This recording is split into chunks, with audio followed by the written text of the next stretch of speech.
All right. 5, 4, 3, 2. Wait, on one? 1. Too late. What? There it goes. Oh, the production value. It's just so high. It's so good. This is a very auspicious start here. Oh wait, am I supposed to be? Yeah, this is a little too intense. Hope you're ready. I don't even need it. I don't hear anything. Damn it. Hello, everyone. Eric Watson here, freelance writer, player of games, writer of words, recorder of videos, and tabletop role-playing aficionado. Welcome to our weekly live-streamed Dungeons & Dragons 5th Edition online role-playing adventures. We are back! Huzzah! We're back! Yeah. Yay. We stream our sessions live on YouTube every Friday evening. You can watch all of our D&D live series as well as reviews and Let's Plays on my YouTube channel and read weekly session recaps at RogueWatson.com. You can follow me on Twitter at RogueWatson and join our official Discord discussion group with invite link in the description below. You can support the channel at patreon.com/RogueWatson. Shouts to Platinum patrons Joe, Will, Tiny Dancer, Nick R, Andy, Chris, Manuel, Basil, and Travis. And gold patrons RPG Papercrafts, Charming Grenade, Pretty Boy Yuma, Marco Stade, Vicente, Gilberto, Sean A.K., Cert 2B, Adam, Dead Lizard Lounge, Sam, Ross, Limpy Spuds, Jerome, Fatboy 619, Scalenia, Nick C. Thank you all very much for your support. I am Chris, your Dungeon Master. Yeah, you are. And I am joined by our Are you awesome players, Reese. Hello, Reese. I'll tell everybody Whoa! I'm first. You're first. That's weird. Reverse alphabetical order this time, suckers. Rochelle. Hello, Rochelle. Hi. Raymond. Hello, Raymond. I should be before if I'm reversed. Yeah, if it's Yeah, we are already alphabet, messed up. Raymond would You go are first. Look, correct. he secretly doesn't actually know the alphabet. It's alright. You've exposed this truth. I will correct that for next time. Too late now. We'll have our corrections at the end of the show. We regret to inform. Correction. Rochelle actually goes before Raymond in alphabetical order. We need to regret go the ahead. error. Yeah. We need to go ahead and get started with the corrections that Chris is going to have to make, and how many That's times right. he's going to get me and Rochelle mixed up again. Okay, well, let's... Every time. All the time. You guys We're don't all even the have... same. Well, you guys didn't before either, but... Oh. Are you sober? Heather. Hello, Heather. Ish. And Eric. Hello, Eric. Hello. Wait, We E use- should go before H. This is Except first after C. alphabetical. We are using Roll20.net for our campaign, Discord for video chat, and we're streaming it all using open broadcaster software with Streamlabs. Welcome to Session 0 of War for the Lost Plane. You are about to embark on a great adventure that will throw disparate heroes into a faraway land of misfit fae and cast off creatures where armies of fiends and celestials clash in a brutal struggle for control. That is the intro. It's a good intro. Here's what we have to talk about in the schedule. The details of the a schedule. I have a schedule. He's got a Oh, syllabus. no. I didn't get a copy of the agenda. Oh, sorry. I laminated it for myself, but Is it on your other monitor? that's right. Is this going to be on the test? Yep. Campaign details, miscellaneous notes, some rules updates, and then we're going to get into character details. Who you guys are playing and what they're doing and what they can do. So first, campaign notes. You guys What, will am I be starting supposed at to take notes? level... Sorry again? Am I supposed to take notes? Crap. No, you don't need to take notes. You guys will be starting at level 13, which is no surprise to you at this point. You'll go all the way through... Yeah, hopefully. What? You'll go all the way through level 20. XP. Leveling will be milestone-based. We'll not be doing XP, just like Tomb. Because I liked Tomb, and Yeah. XP is a pain in the ass. Mm-hmm. Next up is money. So this is a little bit about location. Where this campaign is taking place is not Sword Coast. It's not anywhere that your characters are familiar with. You're going to be pulled into another place and time. And in that place and time, money is a rarity. So that's why when I had you guys create your characters this last couple weeks, I told you don't worry about equipment, don't worry about starting wealth, don't worry about any of that stuff. Where you're going, there's very few towns and cities in general.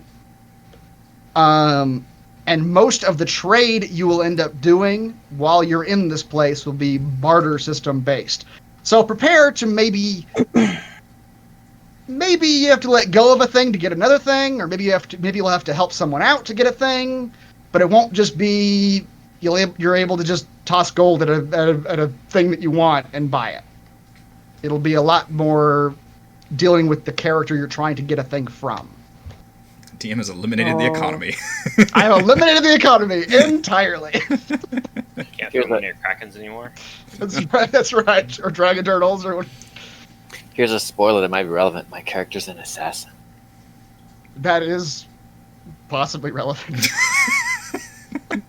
Oh, we have got to get Wait, you did another you change vial them? of poison. So that's I said earlier that I was excited about the actual like hearing what everybody did because there were a few surprises. A few respects. There's a few respect surprises that we'll get to those.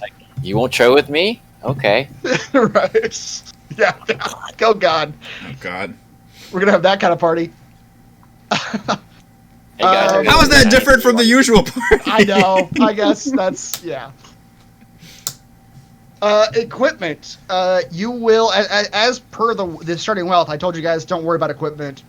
That's because at where you're going, equipment will essentially be starting at 0. Very minor spoiler. And Eric, you coined the phrase, so I'm going to use it.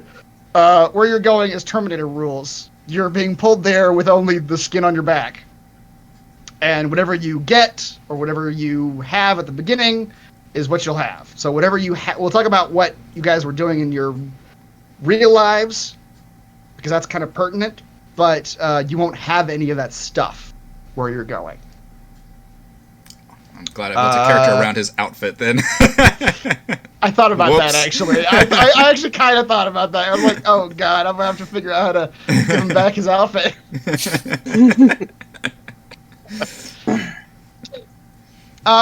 Where you're going is also a sort of odd, and this is, once again, this is me as a DM mechanically banning something without, like, it's a soft ban.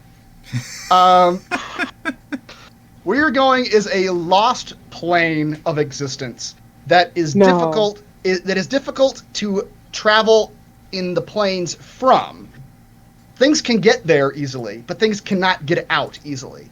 Therefore, spells that allow you to travel to other planar existences will probably not work very well in this Like place. banishment. No, banishment might work.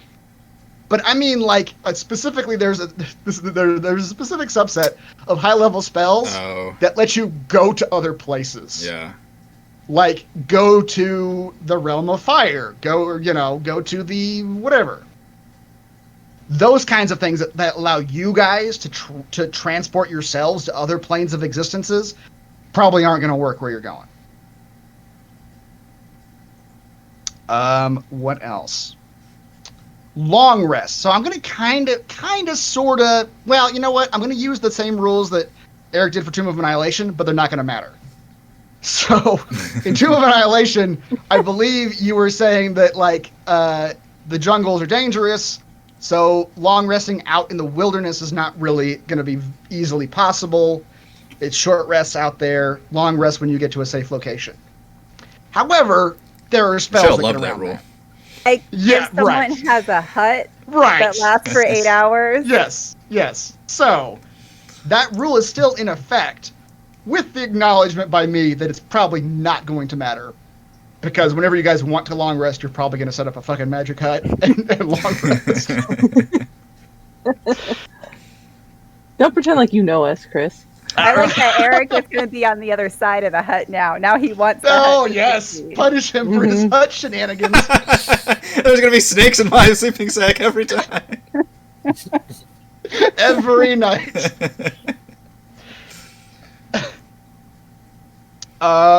Yeah. And that's basically it for the campaign setting. Those are the differences of what you're doing here. I have a note. Well, we'll actually save this for the building portion. This is specifically for you, Rochelle. Actually, I'll tell you now, Rochelle, because I just found this interesting. At some point, Wizards of the Coast gave Tritons dark vision in their new Ooh. campaign book. The Mythical Odyssey of Theros, I think is what it's called. They have Tritons in there as a playable race, and those Tritons have dark vision. So if you want Gillian to be that type of Triton in this campaign, I will allow it. Excellent. Is that the only thing that's different? That's the only thing that's different. I looked Okay. at the two blocks, and the two blocks are exactly the same, except in Mythical Odyssey they have dark vision. Ooh, we got patch notes. Yes, there are patch notes for the Tritons. Let's jump into rule changes. Let me open up our house rules. Which I don't know if game. do you guys actually see the house rules yet? No, you don't. Let me add it to your journals. Yeah.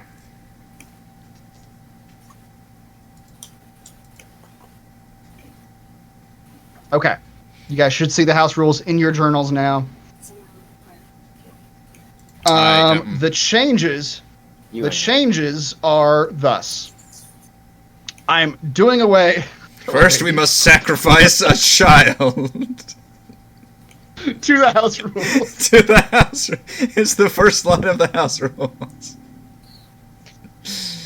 Child must be given. That's the first line. Okay, we got plenty of them lying around now. That's Yeah, it's right. true. At this point, you guys got. We got at least Plenty 3 of months worth of children. sacrifices. Appease those elder gods. I am doing away entirely with massive damage. It's Yes. a good call. I think it's a good call. For a couple reasons. One, it's not going to come into play too much. You guys are facing some. You guys are high level characters. Don't celebrate that, Emma. Don't celebrate that. Yeah. Don't be distracted, Chris. Yeah, I'm trying not to be, but that dancing baby's getting to me. We figured out his weakness. You guys are gonna be facing a lot of creatures that it's not gonna matter, and plus it's sort of a benefit that you guys don't necessarily need anymore. You guys in high level D&D, the tiers you're in, you're gonna probably encounter a lot of very tough creatures. You're probably gonna also encounter a lot of creatures that you're just gonna kill in one hit. So it's kind of gonna be one of the two in a lot of these situations. So the whole massive damage thing just sort of eats up time. If it's like a low level minion type unit that you guys end up hitting or doing a lot of damage to, it's just probably gonna die. So no massive damage. Flanking. This is gonna be the controversial one. Flanking is getting a nerf. And that is that flanking is only going to apply to the creature directly behind the creature. So if a creature is facing one of you, if a creature is facing Tim in combat, one-on-one, like melee, let's just say, oh god, whoever Reese is gonna play.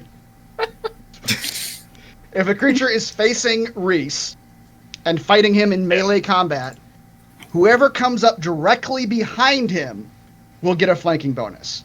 The people on the sides will not. And Tim will not. Because the creature can, through his peripheral vision, see all of those creatures and prepare, defend against those attacks. How about diagonal behind? Negative. Just directly, What about South by directly Southwest? behind. By Southwest? I don't know about you, but my peripheral vision cannot see behind. Diagonal? Well, if there's another person diagonally to that side, we'll discuss it then. Yeah. But it's going to be primarily vision-based. If they are focused on one character fighting and they cannot see behind them and another creature comes up, you'll get a flanking advantage. What that also means is that some creatures may not be able to get flanking bonuses out of. The prime one that came to mind when I was doing this was Hydras. They get heads all over. You're not going to get in any sort of position where they don't know you're there. Saying fight at least one Hydra. You're gonna fight at least one Hydra. No, I don't know. Maybe. As I'm reading through these, I'm realizing these are all just me making this game harder on you guys. Next up. It's the DM's prerogative, dude. Yep. I don't think any of us are shocked by this. Yeah. Oh no. That's Emma's reaction to it. Pukes on your rules. That's So I think if you next up. rules. Critical fumbles. So on critical hits, you guys get to re-roll all your damage. Motherfucker had critical fumbles. So do creatures. But now, both creatures and yourselves, should you roll a 1 on your attack rolls, will have something bad happen. Nice. and those bad modifier. things, regardless of your modifier, same thing as crit. Like if you roll a nat 20, that's a crit, regardless of what your modifier is. Did you actually write these in here somewhere? No, because I kind of want to actually ask you guys if you want to be surprised or if you want to know what the possibilities are. There are 20 options, and I have a table, a rollable table that just you guys can click on the button. I'll do one just for fun. He's really excited about this. I'm kind of excited about this. So here's an example. You shoot yourself in the face. Critical fumble. Tunnel vision. You have disadvantage on saving throws until the end of your next turn. That's not a terribly bad one. There are ones that are far worse than that. Wow. That one seems pretty bad. The worst one, the number 20 of the 20, is... But you made 20 the worst one? 20 should be the best one. I guess that's true. But you guys don't. I mean, honestly, because it's a rollable table, you don't see the dice number doesn't I actually... got you. Yeah, you don't see the number. Yeah. The worst one, though, is you hit yourself with the attack, and you just click the damage, and whatever the damage was going to be, that's the damage you do to yourself. God damn it. That you have a 1 in 20 chance of you just made inspiration a lot better too. And everyone's gonna save that shit. Yeah, like for ones, just get rid of the ones. Yep. Or you made like Rochelle's got lucky with Gillian. That's gonna be a lot more useful too. Yeah, if you see a 1, well, Gillian maybe. If you see a 1, say something. That's right. Gillian might need to look at those feats again. All right.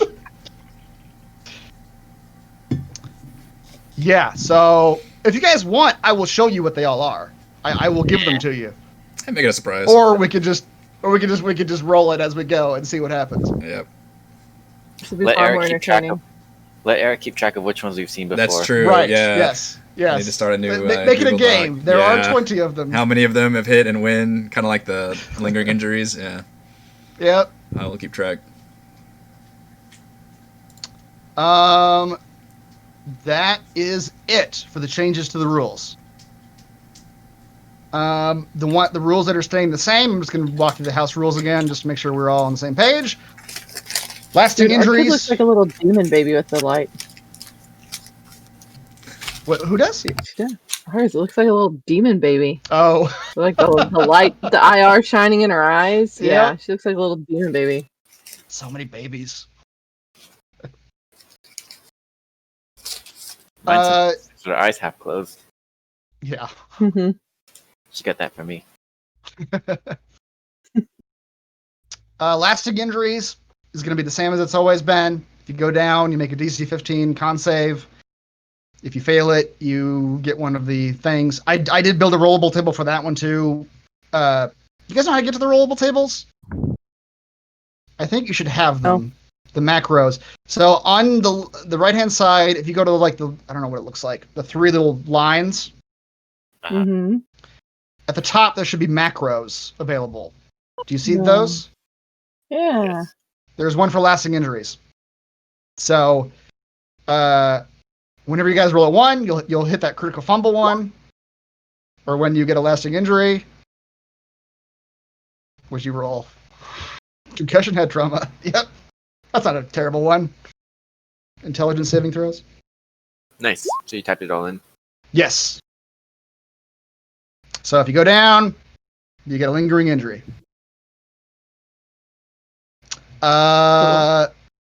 Yeah. Leveling, yes, it's going to be XP or milestone based. You know, roll a dice. You can take the average plus 1. If you don't get above average, that's same as we've always done.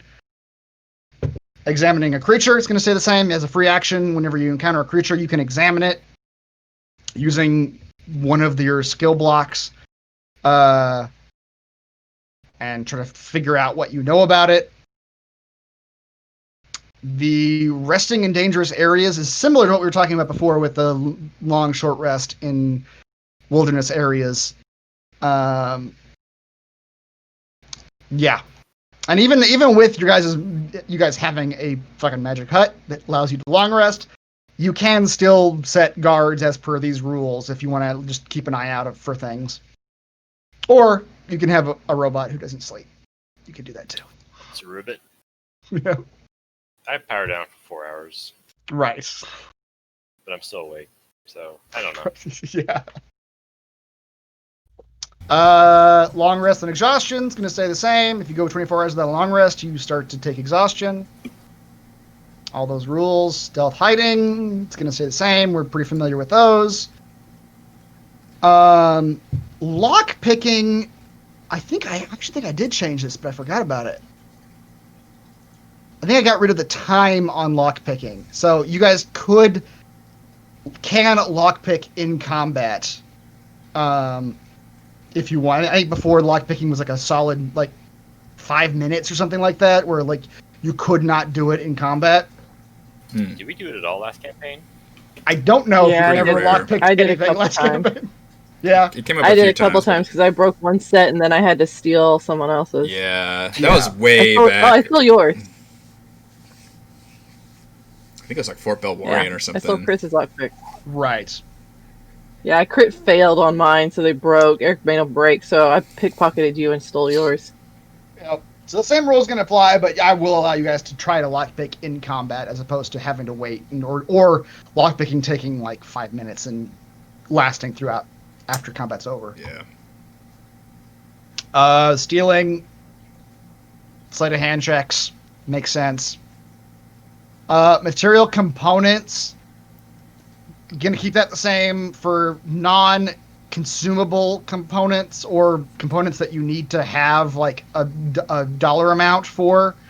Will require them, and once again, because you guys aren't in a economy, as it were, you may have to seek these things out or find people who might have these items that you need for your spells. Fog cloud. I don't know what the fuck we're doing with fog cloud these days. You just need to ban that spell. What are we doing with fog cloud these days? I don't know. I think it's disadvantaged most of the time. Yeah, sure. Yeah, I don't think I didn't see any fog clouds in any of the character sheets, so I think we're Hate safe. that spell. I'm in a 5-year protest of this stupid rolling fog cloud. Minor illusion, fine. Identifying a spell. Because we're getting we have at least 2 spellcasters in you guys' group, and there are going to be a lot of high-level spells being cast.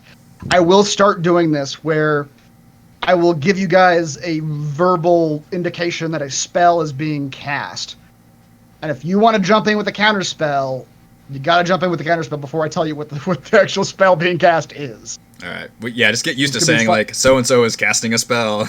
Right. Exactly. Climbing onto larger creatures.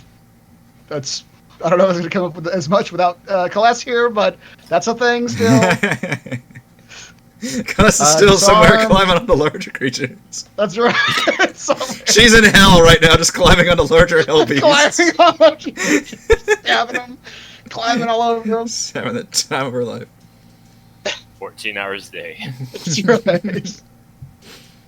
9 days a week. Disarm and tumble work the same way they always have. I don't think we really did Never. a tumble. We did a number. We never did disarm, but we've done tumble a number of times. People trying to move through it. This party's not really the disarming kind of party. No, not really.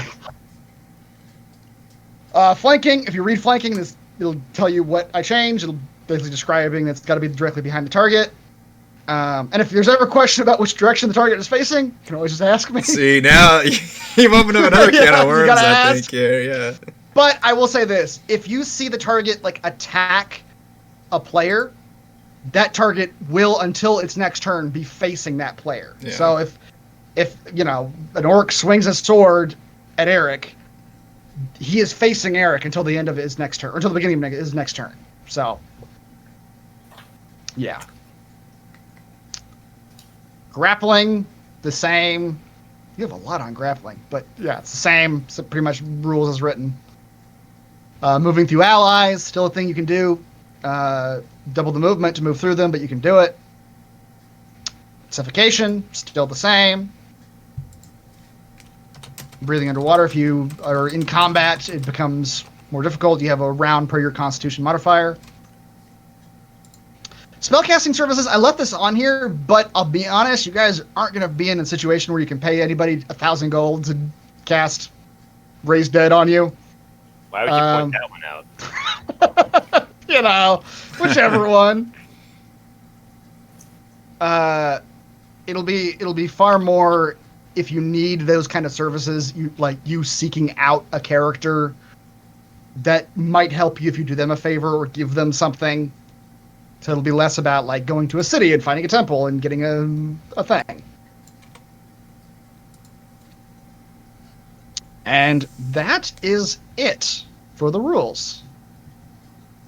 Oh shit! We've got a new record for concurrent viewers, by the way. We've hit 41 viewers. That's awesome. Lordy.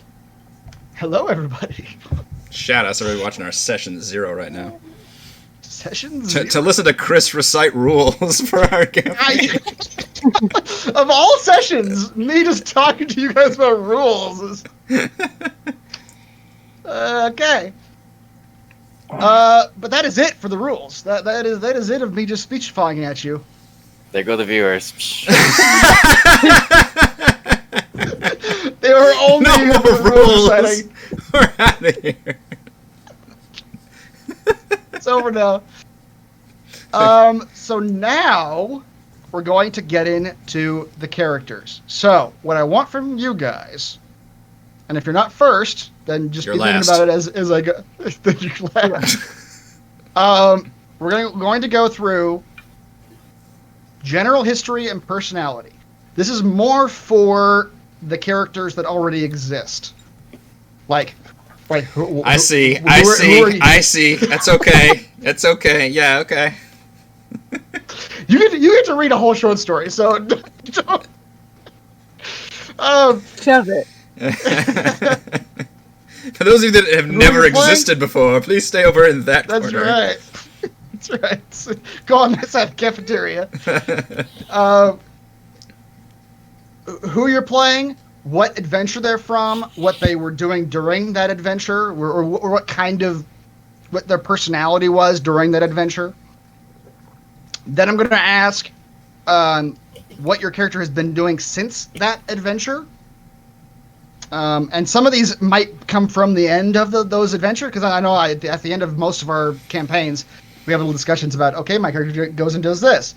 It doesn't have to necessarily be the same thing. Some time has passed since Even Tomb at this point. So things might have changed in terms of where they're at or what they're doing. Then I'm going to ask you what kind of combatant your character is in their current situation in life. What I mean by that is what you're like. Is this person a very kind of intended role in combat sort of stuff? Like, oh, my character goes into combat with a shield and sword and is always on the front line, or my character hangs in the back and shoots spells. What kind of things your characters are doing and how they're armed, what kind of armor they're wearing, that kind of stuff.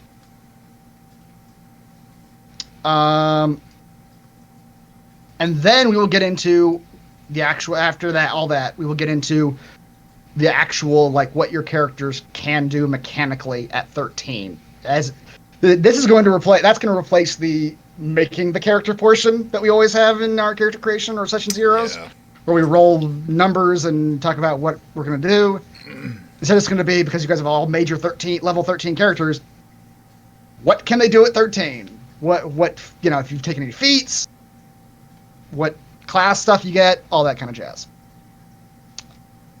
So, let's start with Reese. Reese, Boy. who are you playing and what does he do? Guess what? I'm playing Tim. Tim? See that coming. Nobody saw that coming. Now I can change my name from a question mark to Tim. Excellent. Sha-sha-sha. Tim from Storm King's Thunder. Yes, your last campaign. That's right. Yes, hailing from... He's a war priest this time around. Just straight cleric also. Straight cut clerics in the line, war priest. Excellent. Is War Priest the Yeah. subclass? Yes. War... Domain, I think is what they're called Or in domain. clerics. Yeah. Or, yeah, domain. priesty stuff. Yes. So, yeah.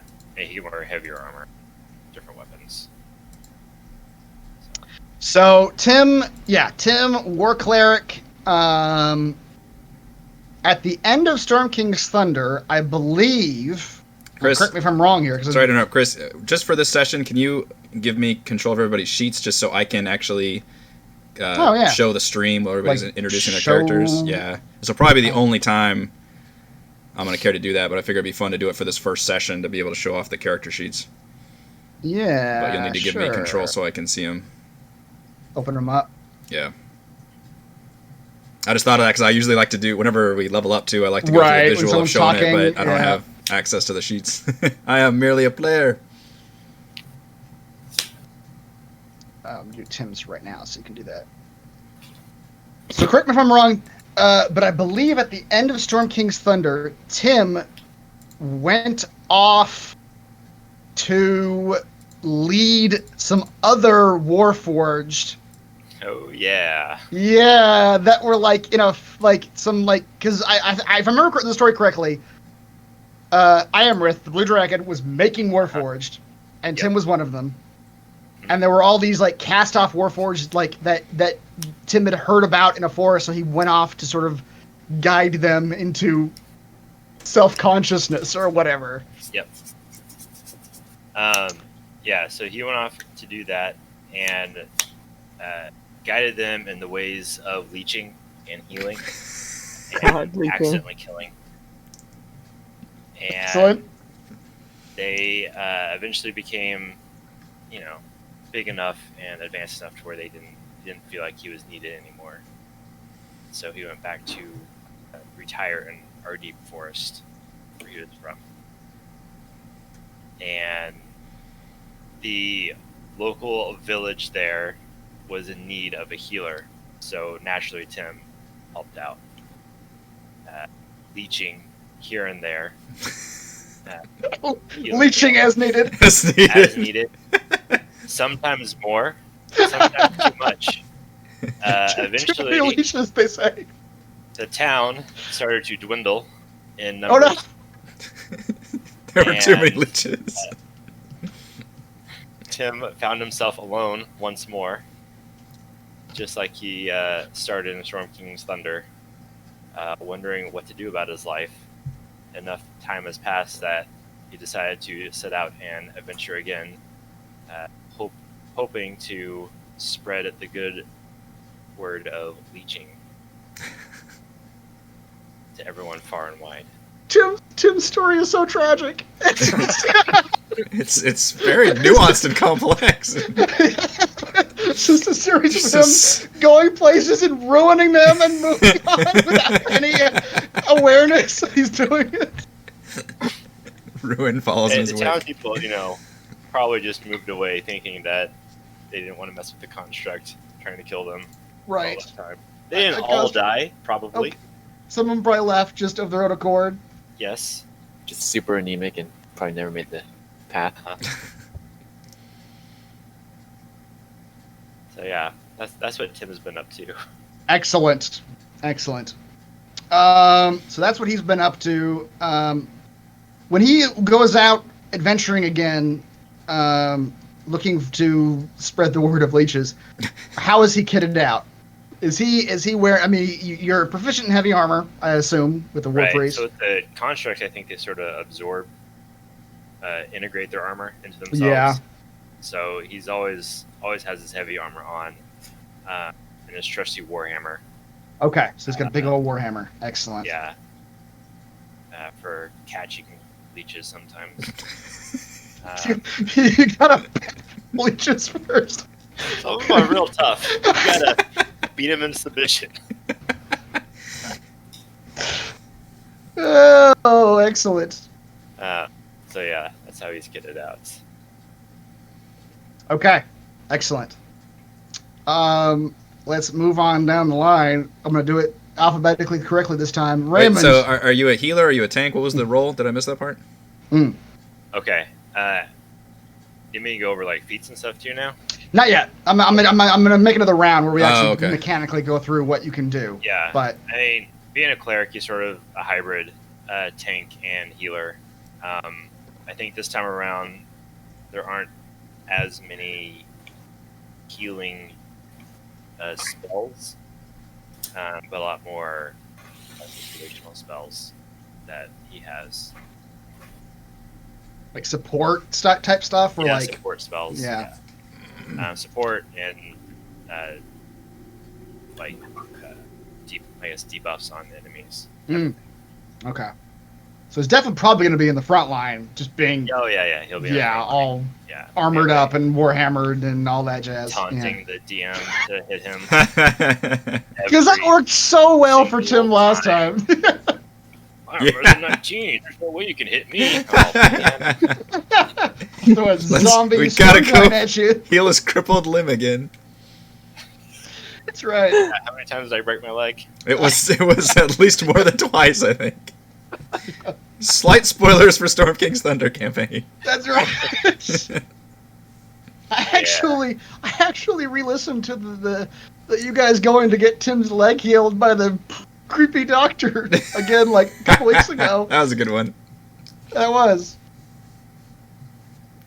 We made that whole all session right. so uncomfortable. The whole session was just... I don't think that Oh, doctor was man. licensed. Tim's thick veiny leg coming back to life. That was the entire thing. Yep. All right. Yeah. Moving on. We were really young back then. That was- 2 years at this ago. point, that was 10 years ago, I think. This year's been approximately 6 years long. That's right. Raymond, who are you playing and what can they do? I am playing Kethra by popular demand. Cathra. Oh, Oldest. drooled all over my handbook. Our oldest character, right? Yep. Oh, really? I know. I was looking. That's 2017. Yeah. Was that- Lost yeah. Bands of Phandalin and Prince of the Apocalypse. Yeah. Ray's first D&D So that- character. Campaign. She was an rogue arcane trickster, and I did some research or listened to the last episode, and at the end of the last episode, Princess, I'm going to take both Eric's and my own suggestion, but per Eric, Kethra mastered the art of disguise and would pretend to be a dwarf or pretend to be something, just loot all the underground pathways of the place, acquiring Did you riches. think she would practice being a dwarf or a door? I swear I heard door. I said dwarf. Practicing being a door. Leave me alone. She heard that they're really stout and didn't remember if it was dwarf or door. Mhm. Short Either door. way. A door made for a dwarf. Door. Dwarven door, specifically. That was Eric's suggestion, and then I'm going to say she used all those riches to open up orphanages, which were I actually remember a that. front. Which Yeah. are actually a front for training assassins. So, with that being said, she kind of forgot her arcane trickster skills and actually became master of the assassin and so she starts this Art campaign of as an assassin. assassination. So you're going pure rogue Pure rogue assassin. assassin. All right. They're fun. We got another backstabber in our midst. Yeah. We do. With lots of assassin pupils that were orphaned Right. at one point. Assassin children attack. I don't know if they made it to the lost plane or not, but I hope so. Oh How God. many of those? How many Children. of the children? I don't think that would fare well. It's Ray. I'm only seeing you have 10 hit points. I don't know if you've plugged in your hit points yet. I didn't. I thought we might do it here. I didn't know. Oh, okay. I Oh, guess you could. can roll. Yeah. I don't know if everybody rolled or if they just took the average, which is just average plus 1.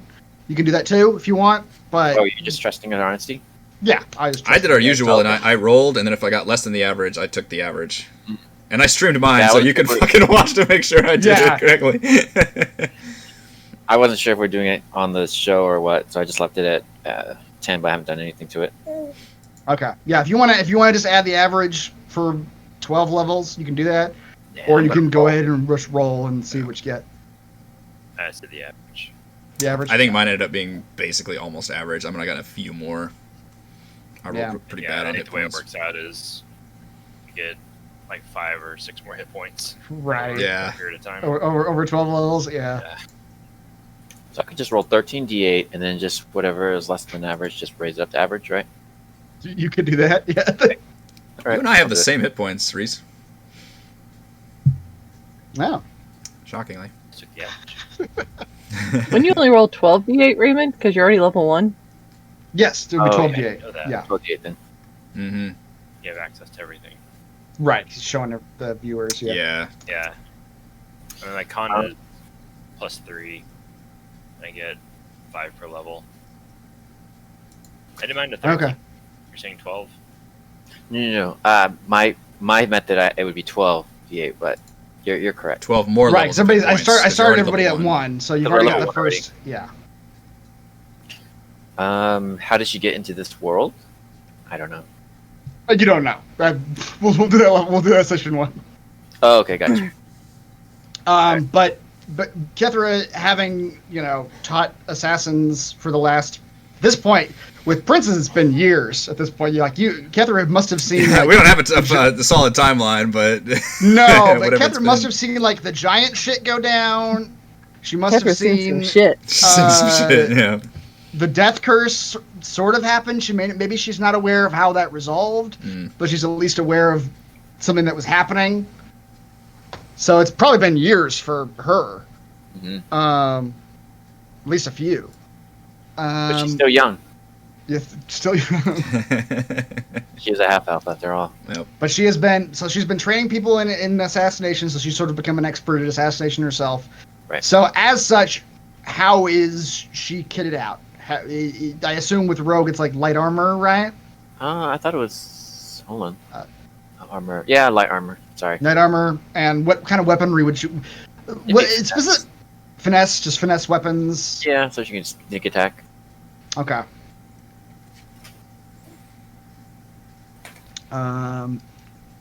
All right. Without her doing any more of the arcane trickster stuff, that's not really part of her thing anymore. Mm-hmm. All right, let's move on to Rochelle. Rochelle, who are you playing? So I am playing Gillian, who is a Triton bard, who was a Triton bard. So Gillian, since the last In the old No, she's days. a warlock wizard. Then the apocalypse happened. Gillian, after feeling woefully inept in battle with no AC or hit points ever, has been training very hard. We need a Rocky And thought montage. out. Yeah, exactly. right. I was gonna say she's been in a training montage the whole time, just doing push-ups constantly. What have you been doing You're for like- 4 years? Just push ups. It's so fucking swole. Crunching fruit with her arms. in order to become a fighter bard. Wow. So, Fighter bard. yes. So Gillian, as of level 13, has 8 levels of bard and 5 of fighter. Yes. So anticipates being much more like front line and useful in battle, and has a lot of fewer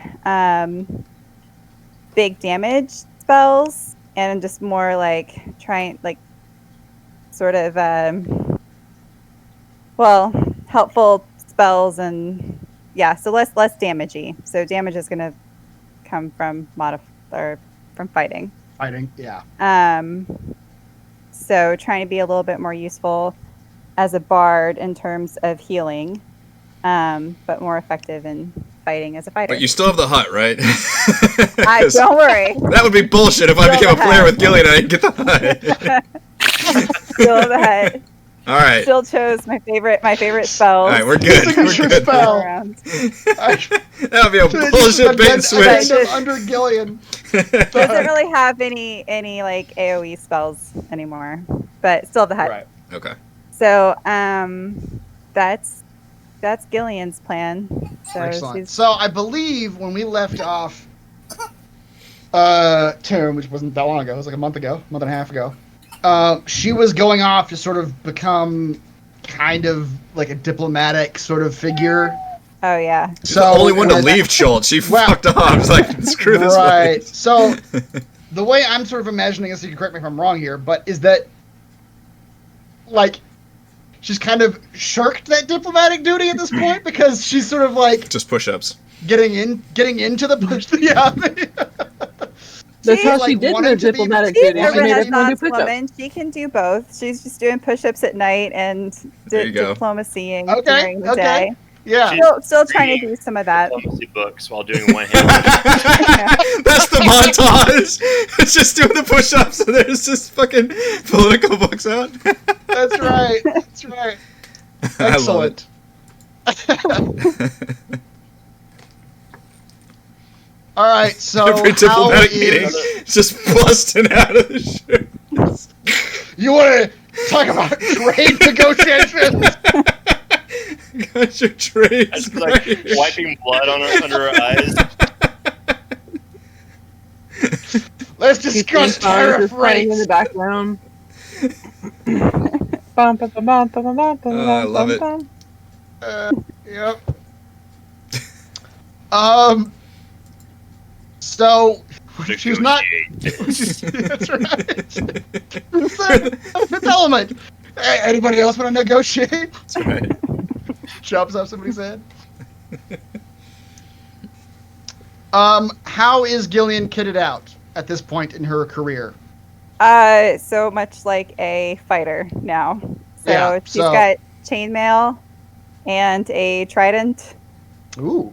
Yeah. And some other weapon. I forgot what. It's like the two. I think I chose 2 of the martial weapons. Although I'm not sure if we're starting with all these weapons since you were talking about all the equipment stuff. Right. But well, a trident and a battle axe and chainmail. Just the Punisher of Tritons. Just But hopefully opens still up the trench bagpipes. coat. Just fucking Matrix. Just all these weapons. Time for diplomacy.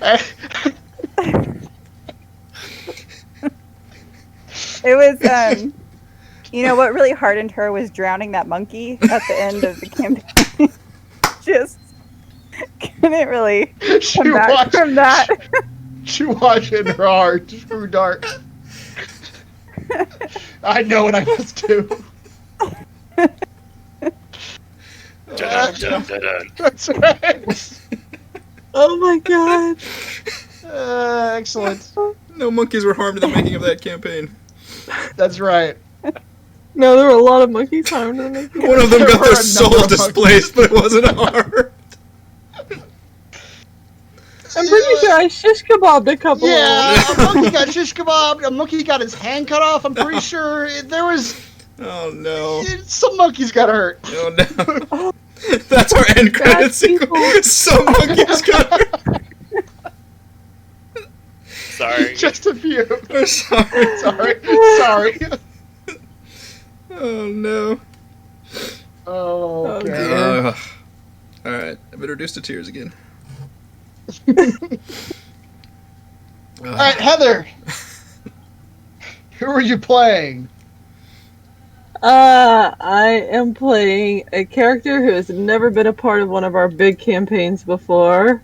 The wonderful, bright paladin of someone new, Scarlet O'Flair. Um, I'm not going into Southern today, so any of you who are hoping Save it for for the it, dialogue. It's fine. it's gonna be later. I'll do mine. But Sort of. Once you both start doing it, it's gonna feed off each other too. That's right. That's how It's the gonna be accent like works. like a feedback loop. Yeah. Oh,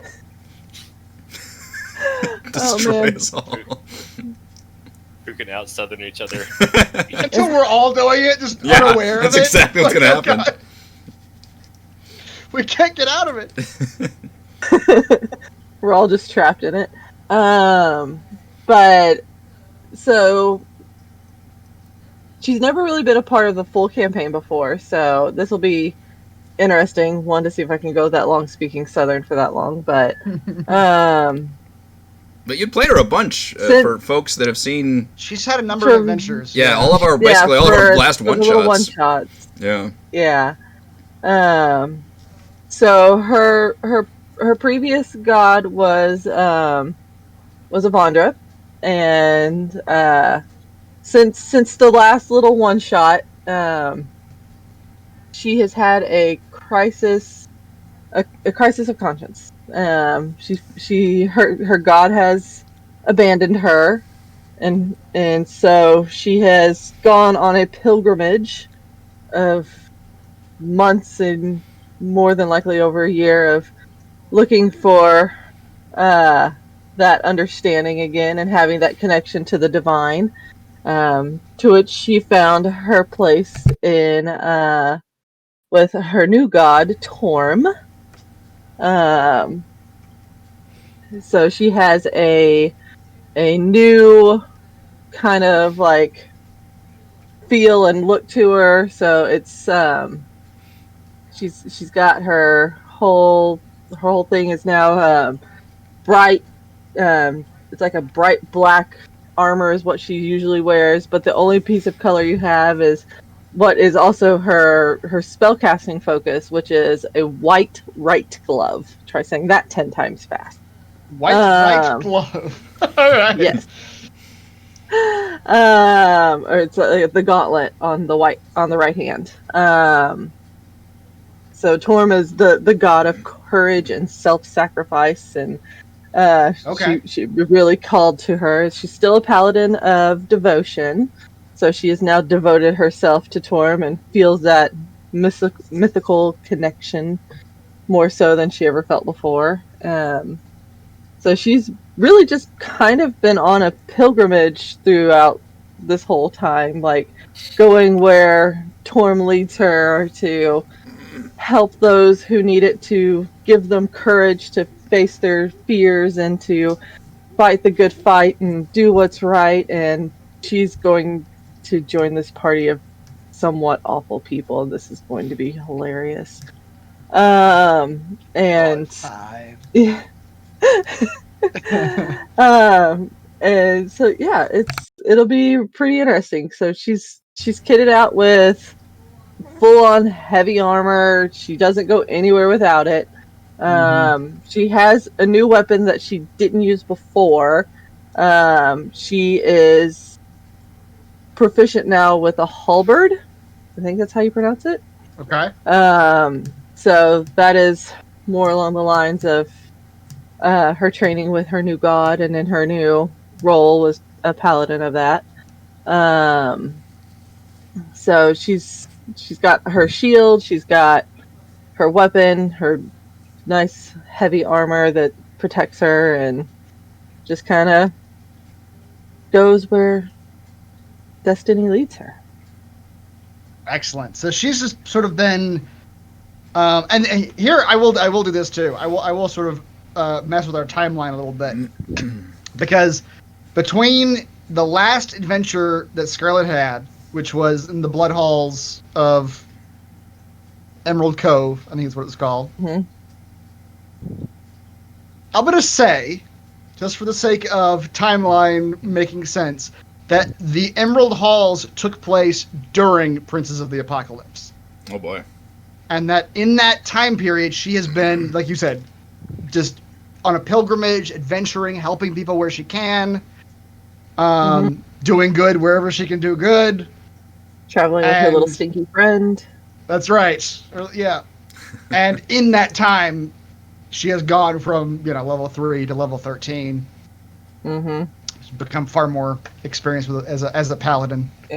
Yeah, and she's straight paladin too. There's no straight paladin. Yeah. Mm-hmm. So she's very tanky.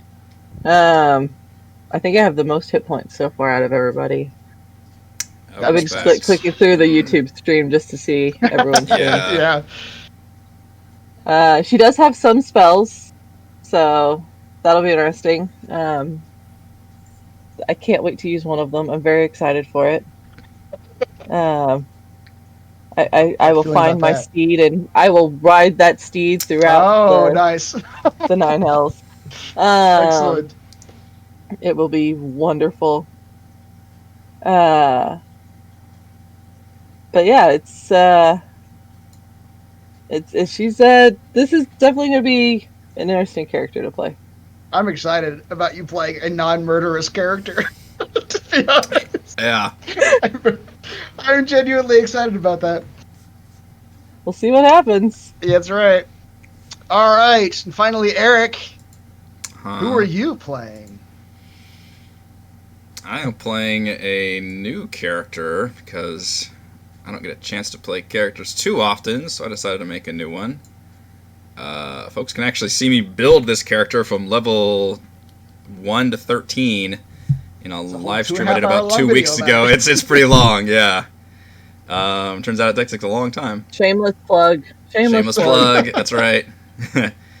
I am playing Kalen Cazador, who is a demon hunter from Eberron.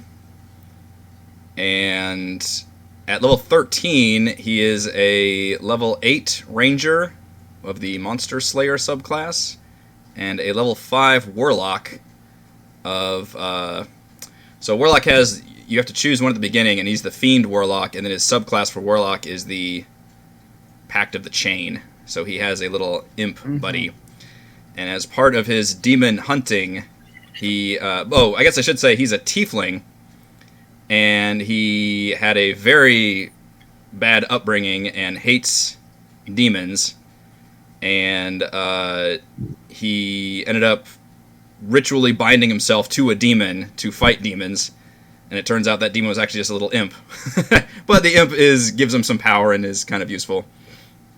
And he hates being a tiefling, so he just kind of tries to absolve himself of that by hunting other demons in the world. Excellent. And I do have an entire stupid short story. I believe you have a little short story to read us, and I want you to do it now. All right, I can do it now. In the pouring rain, a door swings open. The tavern patrons stop to glance at the figure striding inside. A man dressed in dark red leather coat and a comically oversized tricorn hat that obscures much of his head and face. A few begin to whisper, but he pays them no mind as he leans against a back corner. An observant patron would notice a large spider crawling up the man's red coat to sit near his face. The man appears to nod, then purposely moves to a back room. He opens an unmarked trap door in the floor and descends the stairs into darkness. The air is hot and stale. Alcoves hold patrons partaking of illegal drugs and carnal pleasures. The torchlit hallway leads to a dining hall. Half a dozen robed figures drink from jeweled goblets and speak of dark rituals. All eyes turn toward the red-coated man as he enters. A slight smile plays on his lips as he mutters a spell, and the softly lit chamber is plunged into darkness. The man's eyes glow red. Screams and howls are punctuated by the rapid fire of crossbow bolts, culminating in a fiery explosion. When light returns, most of the figures lie dead, some with their goblets still in hand. One remains. Its robe has been scorched away, revealing a leathery creature unfurling bat-like wings. It roars, knocking the man's hat off and preparing another blow. The demon hesitates when it sees the man's face. It speaks in an infernal tongue, but is silenced by a scorpion-like tail piercing its neck as an imp materializes on its head. The imp smiles wickedly and waves at the man. The man says nothing, raises a crossbow, and fires a silver-tipped bolt in the beast's eye. As it slumps to the ground, the man retrieves his hat, carefully placing it on his head to obscure the horns. On his way out, he wordlessly tosses a jeweled goblet at the shocked bartender and walks back out into the rain. The bartender shouts, and several patrons run outside, but find only shadows dancing in the rain. That is Kalen, the Demon Hunter. Kalen in a nutshell. Yeah. So, the concept is he's got his ranger abilities, so he dual wields crossbows with a ridiculously garish outfit to kind of hide the fact that he is a tiefling. And then he has bound himself to this demon who is an imp, and from there he gets spells. So the warlock invocations. And the big thing he likes to do is he's got the Devil's Sight invocation, which means he has dark vision through magical darkness all the way out to 120 feet. So he likes to plunge things in darkness and then just kind of turn on his night vision and go from there. Excellent. Yeah. That's and cool. then his ranger favorite enemies are humanoids and fiends. And he pretty much say it again. His They're favorite enemies are humanoids and fiends. Humanoids and fiends. Okay. For his rangerness. Excellent. So he's just been. I mean, we should mention. I think you decided at some point that he's not from the Sword Coast. Eberron is a completely different world. Completely different, like, plane or universe. Yes. Yep. Okay. Yep. Not even from that same world at all. Yep. Okay. He's from a world that's more industrialized and also more magical, and where creatures are a little more shades of gray. Like you might have like a Medusa who's like a power broker or something. Right. But fiends are still a problem. Right. The demons being summoned demons are still not cool. Yeah, they work a little bit differently in Eberron, but still the same kind of concept is there. So Kalen has been hunting demons in Eberron for some time, presumably, to be a level 13 Ranger Warlock at this point. Yep.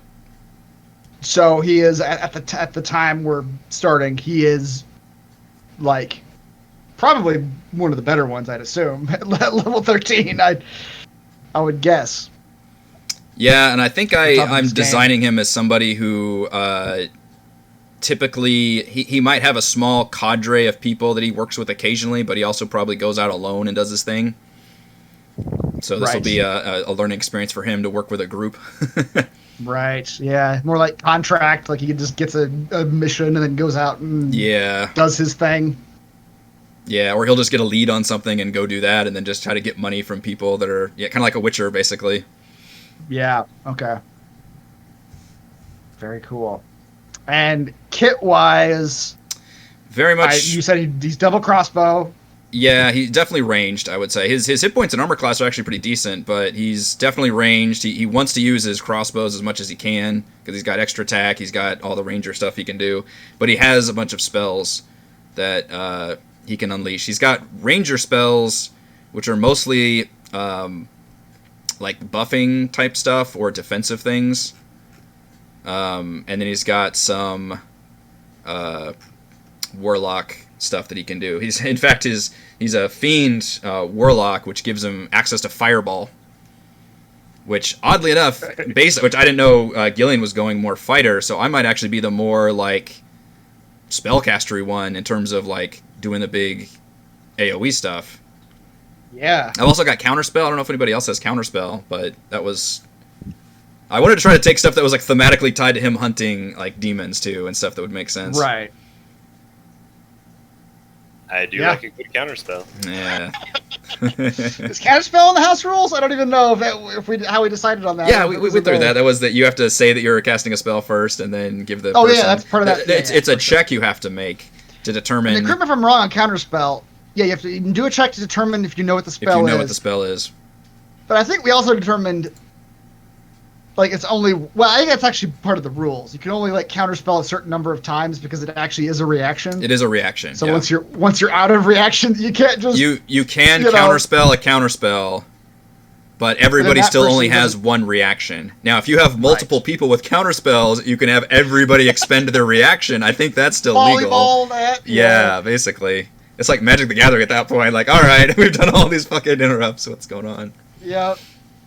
I remember we didn't realize that for a little while. And Talos was just repeatedly counterspelling. That counterspell. We learned a lot that campaign, I think. Yes, we did. In terms of concentration and everything. Yeah, for sure. For sure. But yeah, a big part of his thing is he wears this big, like, fucking outfit, and I realize, oh shit, you're teleporting me without any of my shit. So, not to get too spoilery, but the reason I'm asking a lot of these questions is that you could presume that you being pulled into this, all five of you being pulled into this alternate plane is not by accident. Like, you all are being chosen, and therefore you're probably being watched to some degree. Yeah. And the way you fight, what you fight with, may be a part of what those people are, whoever's pulling you, is watching for. Okay. So hopefully they can give us some things that we need. Right. You might hope. Yeah. I might hope. Excellent. And So for everybody watching, Chris did okay that I could use the unearthed, the revised Ranger. Revised? Yeah. Raymond actually played Halfred for Storm King's Thunder. That was also the revised Ranger. Yes. The general consensus is that the normal Ranger is not good, so I have no problem letting people play the revised one. More like patch notes, yeah. Yeah, it's patch notes, yeah. Mm-hmm. If I'm giving Gillian Dark Vision, you can have the revised Ranger. And see, the nice thing is you're all seeing it from my stream point of view, and I chose a character who's got 120 feet of pure bright light vision in every darkness. That was not by coincidence. Yeah. Hopefully I can see as much as I can see. Now, this is just out of for my own edification. How many of you have dark vision then? Kethra is a half elf.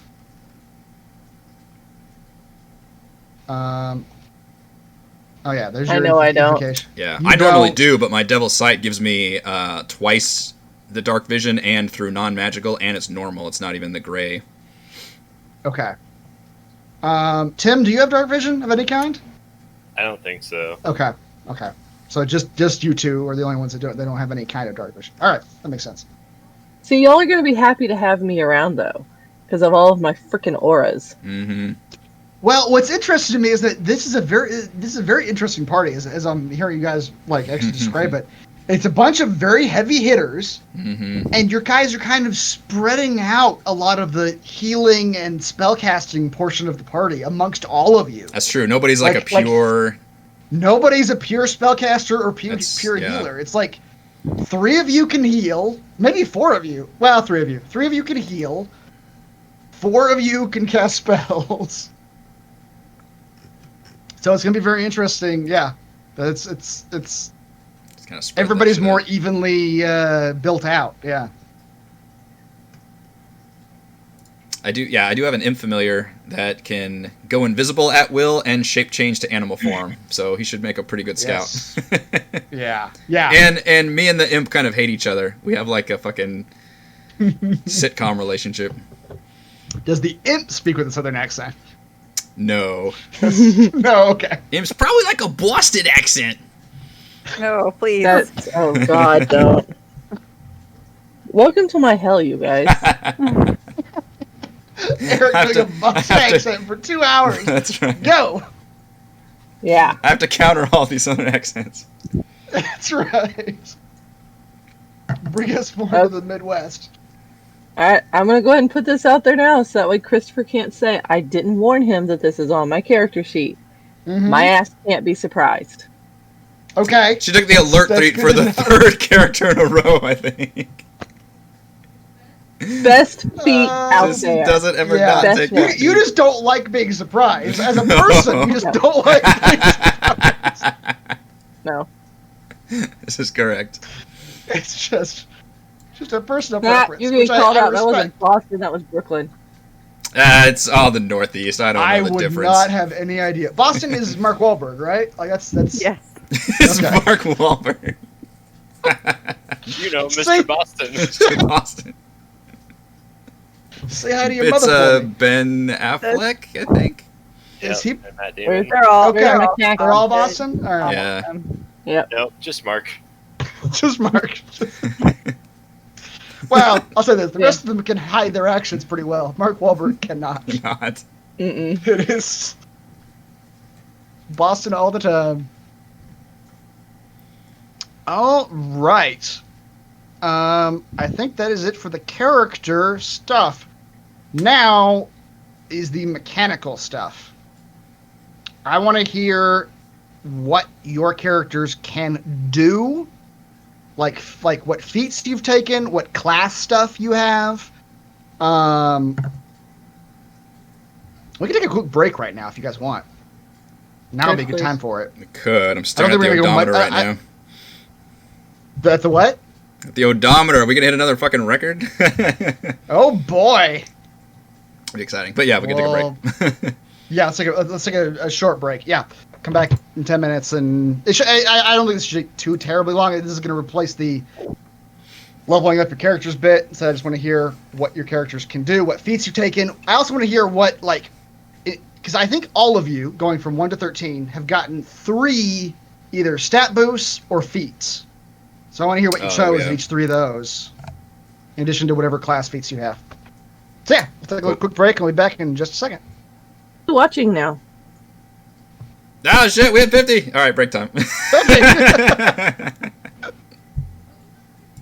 Hey, we'll be back.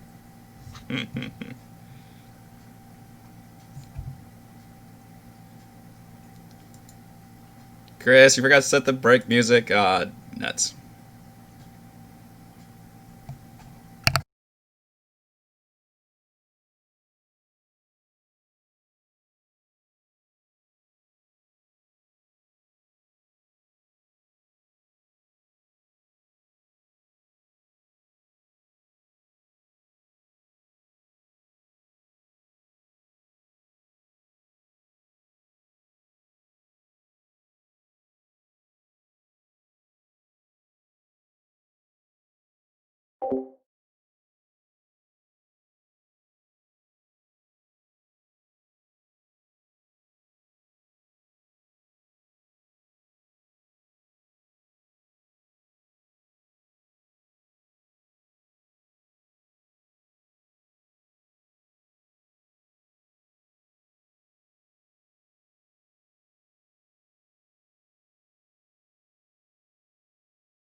All right, we got enough for a quorum.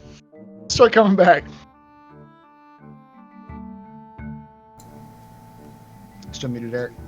Hello. Heard you say something. I'm back. You're back. Forgot I muted myself on Discord. I don't usually do that.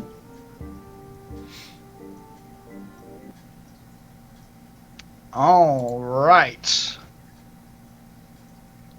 We're looking at character sheets. And what can everybody do? Let's go to the top of the list. Reese! That's me. That's you. Fucking Tim do. What can I do? If you want to just walk through 1 through 13, or if you just want to walk through the ability, however you want to go about it. Okay. I mean, I went, war domain for cleric, and I'm just doing straight cleric, so I can buff people's attack and add extra damage to my attacks. Feat and ability wise, I took my old standby of resilient.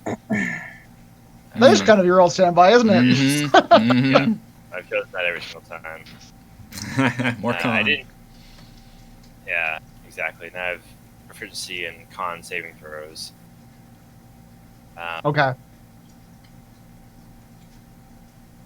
I didn't take alert this time, like last time, which was my passive perception. So I guess that was lucky with Scarlet. Right. At least one of you who's super perceptive. Mm-hmm. Yeah, and then the other two, I just added straight wisdom for +4 points to wisdom, so I have a +4 to wisdom now. Wow. Okay. So you just upped wisdom up to, what is your wisdom right now? 18.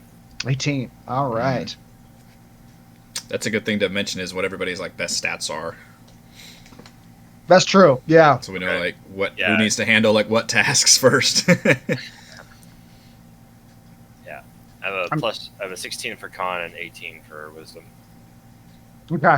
Nice. So you're wise and tanky. Yep. Get up there, wise tank boy. Defend me. And a high armor class since I'm a construct. Right. Yes. Okay. Your war domain. I'm sitting here. I'm looking. I'm on 5e tools as you're talking to and reading it. So you can use. How's this work? You can use your. Oh, it's just whenever you make an attack action. As a bonus action, you can. Oh, right. I see. So I can use that as many times as my wisdom modifier, so 4 times. Ah, okay. And it's basically kind of extra attack where you just get to attack as a bonus Oops. action. Okay, click here things. Right. Excellent. Okay, cool. Get that. I wasn't able to get that on my... Wait, no, never mind. I clicked the speech bubble. Yeah, That broadcast it Yeah. to the chat. I forgot about that. it's the channel divinity. I was having a hard time getting on there. That's, I think, probably because War Priest is not in the the base character mancer or whatever, so you probably have to add that Why manually. is that? There's I don't know, spell or two that's not in there. because It's 'cause Chris doesn't own all the stuff. Buy shit. Yeah, you have to buy them on Yeah, you have to like. I would have to buy the player's handbook. I would have to I see. buy Xanathar's, and then you'd see all that stuff I see. plugged in. I see. We That's have a where they cheap get you. dungeon master. Got it. That's yep. Everything I have is stolen. I've not purchased any of it. So for my divinity, I can turn undead or buff my attack by +10 or someone else's attack by +10 as a reaction. Wow. So you use your divinity to just give someone a +10? Yeah, that's 2 Wow. per short rest. Okay. That's pretty good. Can you use that? I'm trying to read it. When you can use it? Make this. Within 30 feet as a reaction. Okay. It's a reaction. You make the choice after you see the roll before the DM says if it hits or misses. All right. So if you just see your hit's gonna miss, you can just sort of say plus 10, which is most of the time is probably going to turn into a hit. I can imagine a plus 10s wouldn't. Yeah. And then at 8th level, I got Divine Strike, which I can, if I hit someone with a weapon attack, deal an extra 1d8. And then the very next level, it goes up to a 2d8. So. Okay. Oh, right. We need to 14. Yeah. Excellent. The one I'm worried about that I actually read right before we started was your 10th level ability. Because I read it and my mind just sort of blanked out. Where you can ask your god for aid. Oh boy. It's like, wait, that's always a fun DM. I love it when the spell is just like, the DM will figure it out. It's like, fuck you, game. Thanks, game. Yep. That is very much your DM will figure it out ability. It's DM chooses the nature of the help. intervention. Yeah. The effect of any cleric spell or cleric domain spell would be appropriate. Great. Yeah.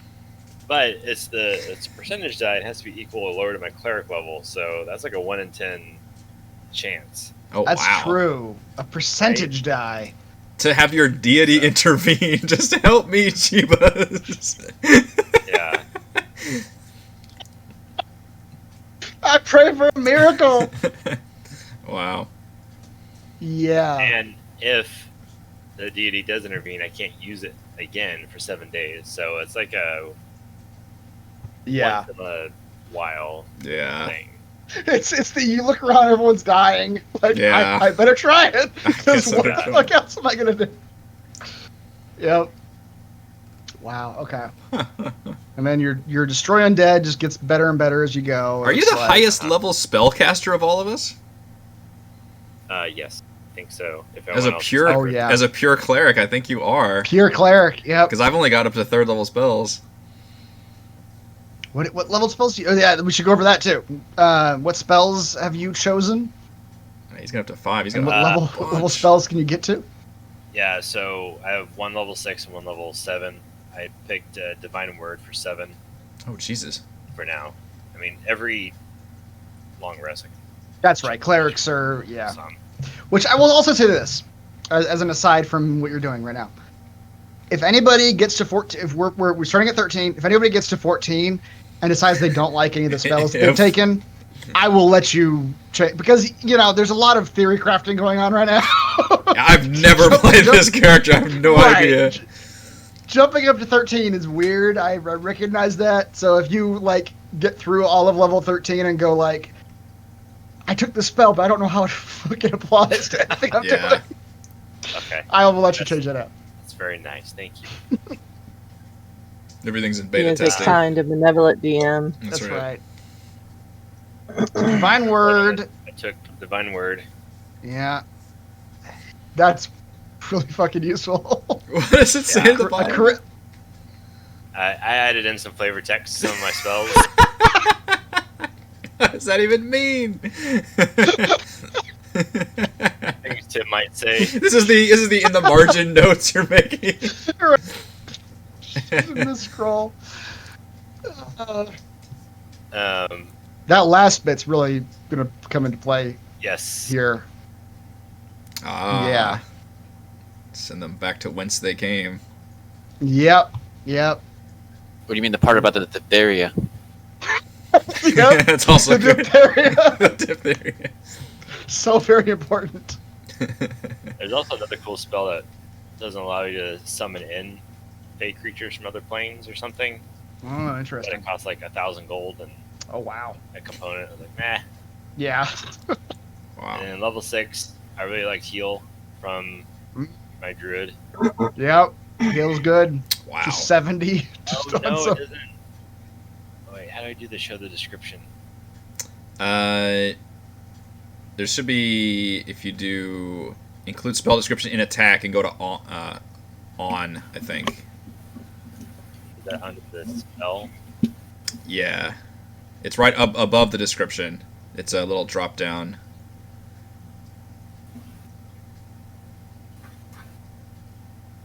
No, you had it. Here, I'll do it for you. There, now it's on. Now click it. There you go. Of course, you can see with the range. The Leechosaurus? Oh god. It's the biggest leech you've ever seen. The biggest leech. He's gonna do so much healing. He'll give you all the health. Love it. Yeah, I've got Dispel Good and Evil, Contagion, Whole Monster, Flame Strike for 5, Okay.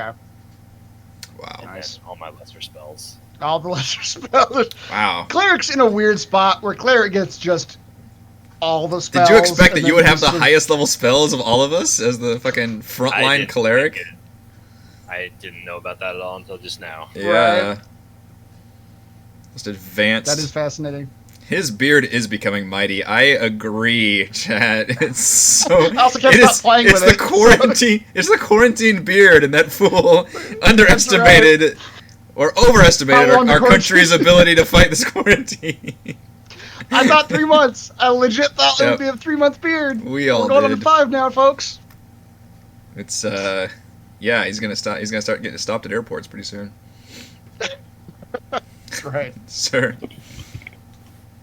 He can't go on an airplane. It's true. Also, He shouldn't. I wouldn't right now, even if I could. Yeah. So that's. What does Contagion do? I never even heard of that one. Make a melee spell attack. Okay, there you go.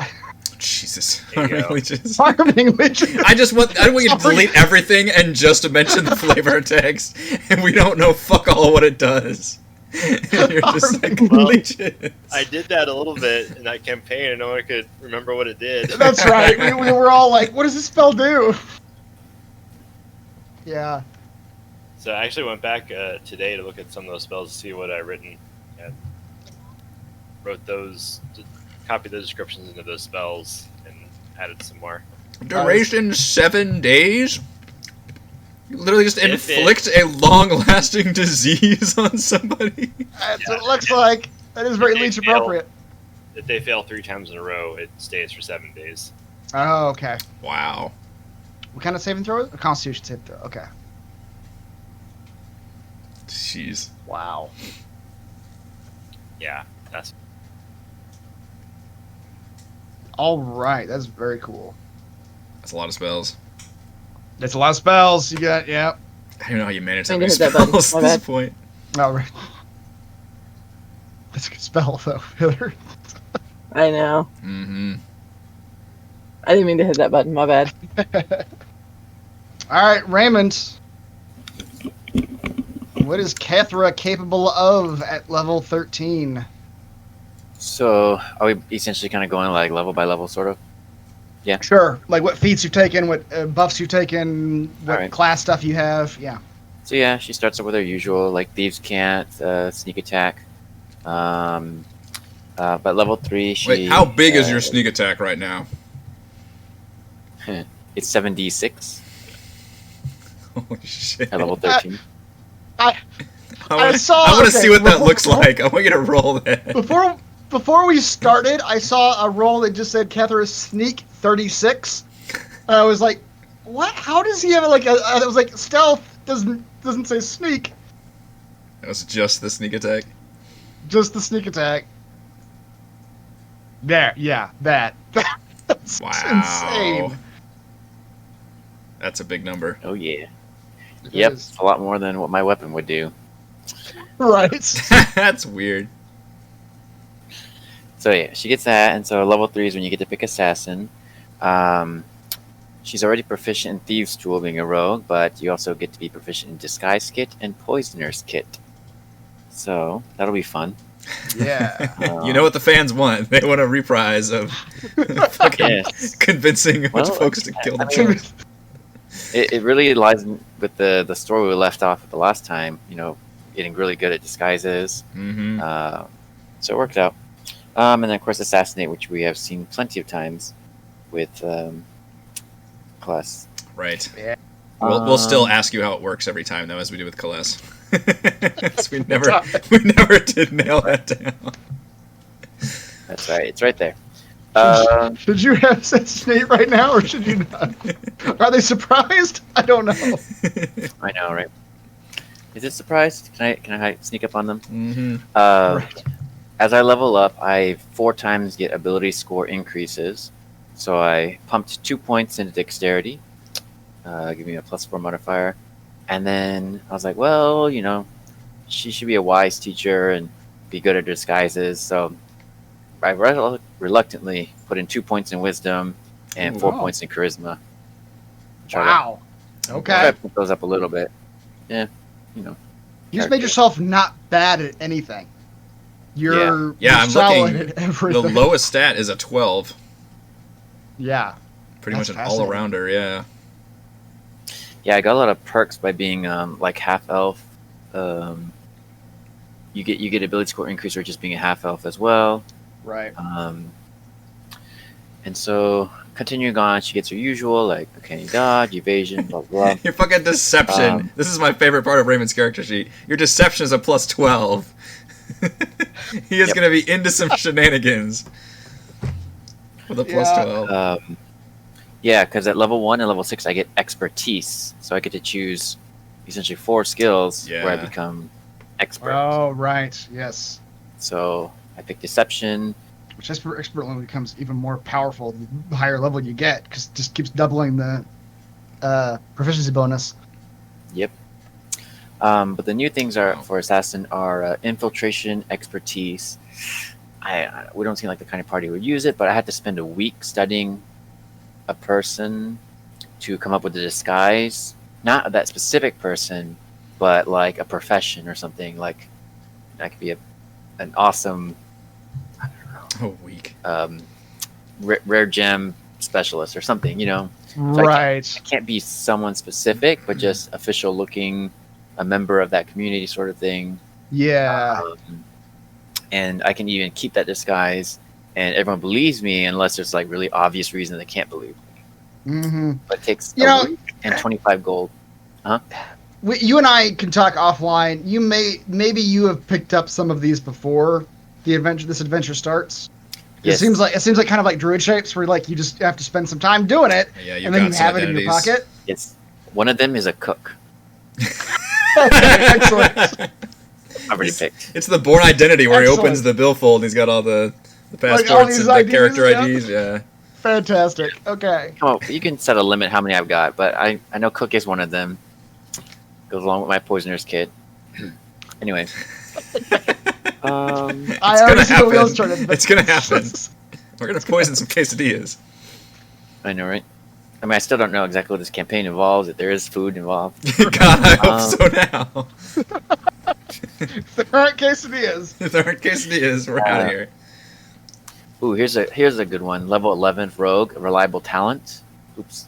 Mm-hmm. Basically, any skill check, ability check that lets me add a proficiency bonus, I can treat anything 9 below as a 10. Oh, okay. That's the die roll. That doesn't include your bonus, right? Yep. Yeah. And so so you have a minimum of 10 plus your bonus on any of your proficiencies. Right. And wait. So does that mean you have a minimum of a 22 on deception? That is in fact what that means. 12. Yes, that is in fact exactly what that means. And I have eight abilities. I'm proficient already in. my head's going like, oh, this is all fucked. That's D&D, baby. You mean you can't roll lower than a 22? Yep. And then finally at level 13, I pick up Imposter, which is similar to my infiltration expertise, but basically I spent 3 hours studying someone's behavior, speech, mannerism, etc., and I can mimic them perfectly. To a casual observer, sorry. To a casual observer. Is this a specific person on this one? Person's speech. Person's speech. So, like if I wanted to pretend to be a dwarf. Yeah, you're the assassin who like hides in plain sight. You just become a different persona and just fucking walk around. Right. Yes, that's what she is. Wow. Like I said, it incorporates the end of our last campaign. Mm-hmm. Yeah. She's a good disguise, and she's a good assassin teacher. I love it. Nice. Yeah, very cool. And you don't have spellcasting? No spells. No spells. You're Just disguise kids. Yep. Poisonous kids. That is my spell. All right. Rochelle, what can Gillian do with 8 levels of bard and 5 levels of fighter? How many push-ups? Oh, you're muted. So many. Oh, there you Oh, go. am I? No, Okay. you're good. Yeah, okay, I guess, like, so with Bard, I'll just start there since that's a lot more familiar to me. A lot of it's really similar to the first time she was a Bard. I did change my college. Instead of College of Whispers, I'm College of Lore now. Those diplomacy books. You've been reading Yep. a bunch. Yep. So that gives me cutting words at level 3. That's the Bard College thing. So when a creature I can see within 60 feet makes an attack roll, I can spend one of my Bardic Inspiration to subtract the number of that die from the creature's roll when they make an attack roll. Yeah. So that's kind of cool. What else? Changed up my Bard spells a little bit. But I don't know if we want to go through like all of those. But like I said, I just did like any ones that you think are important. I see you took Dimension Door. That's a good one. You were using that a lot at the end of the last campaign. Oh yeah. Yeah. Oh, I accidentally added Dark Vision as a spell. I didn't mean to do that. But yeah, I add a couple of other spells that, like Bree said, they weren't actually in the thing. Oh, right. Yeah. But yeah, I still have my hut, Hypnotic Pattern, Mass Healing Word, Lesser Restoration. So I have some more healing spells than I did before. Yeah. Kind of it for the Bard side. And then, yeah, so I did you have 5 more hit points than I levels. Huh? I think you have more hit points than I do. Is it 116 or 103? I'm seeing two different numbers. Oh, it's I think 116. Yeah, I meant to change that. I had Reese double check my math. It seems like a lot. I just took the averages of things, so we can double check it one more time. I mean, fighter gives you a bunch, and you've got a good con. Lot, yeah. We all have like pretty good constitution. It looks like. Yeah, there's nobody, no Manixes. Nobody. Yeah, I was gonna say nobody Manixed their character. I've learned our lesson. So with fighter, so there's a lot of cool things there. So my like fighting style, I guess, or whatever I had to choose early on, was great weapon fighting. So for that, whenever I roll a 1 or 2 on a damage die with a melee weapon attack, I can re-roll that for damage. That's a good one. So that's nice. Make sure you do the more damage. Yeah. And then, so I also have second wind to regain hit points. And then the extra attack, I think that's a level 5 thing, which is why I went to level 5. Ah, yes. So it can attack twice. So that's cool. What else? Those are kind of the big things for fighter, I guess. And then as far as the things for my ability, whatever you call it, enhanced ability thingies, the ability score improvement, I went with... What special ability did you take for your fighter? What specialization? Oh, yeah, I think maybe I didn't actually... Did I put that in there somewhere? Oh, I did. Champion. That's like towards the bottom. So yeah, you have to have a martial archetype. So I chose Champion. Champion's just the one that just makes you better, right? Just generally. Yeah, Oh yes, that's how Reese described it, and I was like, yeah, I need like not that many things to keep track of. So yeah, that's a good one for that. Yeah. Oh yeah, but it was really good. So at 3rd level, I get a critical hit on a roll of 19 or 20. Twice, yeah, literally twice as often you get criticals. Yeah. Is there a way to plug that in? To where there is, I'm almost certain there is. You remember how when you roll a crit, it does the green number and it highlights it? Because we're gonna fucking forget that. You know we are if she rolls a 19. I think there is a way. It's either on the weapon or in the sheet to say, "Hey, crits happen on this range" or something. Because we've got to remember that, or we're never gonna remember that she gets more crits. Somebody will remember like 3 turns later. Yeah. Yeah, exactly. Well, I was telling Reese that like the whole last campaign, I did not realize that at some point Bardic Inspiration that reset after a short rest. Oh yes, yeah, that's a thing. At certain Reese levels. said he knew that when he was playing my character for all those weeks, but I never knew that. Yeah. I always like look and I'd look at it and be like, oh no, it's long rest. Okay, but no, it's definitely a short and long rest at this stage. Right. Ray, what are you doing? Which is even more important. What is this? Anyway. You play with the crit modifier? So the ability score improvement, I Yeah. did strength, con, and then chose the lucky feat again. Okay. Took lucky again. Lucky's always solid. And then Yeah. strength and right, because you're going fighter. Because she got fucking swole. She got swole. Yep. It's a shame. It's a shame. There's no other Tomb characters that can see Gillian just fucking emerge, just fucking stacked. Oh Yep. man. That's great. Okay. Working out. So when you're editing your weapon stats, like where you put in the damage and stuff, yeah, there you there's under attack it says crit range. Just type in 19. Okay. Oh. For each weapon. For each weapon that, yeah. Okay. Range. Got it. Oh yeah, just type 19. Okay. Yeah, that way it'll show up as green, and that'll be the big indicator that. And then when you click the damage, it should do the crit. It's not 19 to 20 because that's why I got those negative numbers. Ah. Oh, so did 19 negative 20? Yeah. Okay, I see. 1 minus. Ah, okay, yeah. Good to know. Nice. All right, swole buff Gillian coming in with the tridents. All right. Very cool. Who is next? Heather. What does Okay. Scarlet do as a level 13 paladin? So she's got quite a few things. The first couple levels are pretty standard. She gets her Divine Smite, so her spellcasting abilities. I get the ability for Lay on Hands. That actually comes in at level 1. So I chose the dueling fighting style, which when I'm wielding a melee weapon in one hand and no other weapons, I gain a +2 bonus to damage rolls with that weapon. Oh, that'll be fun. Okay. Yeah.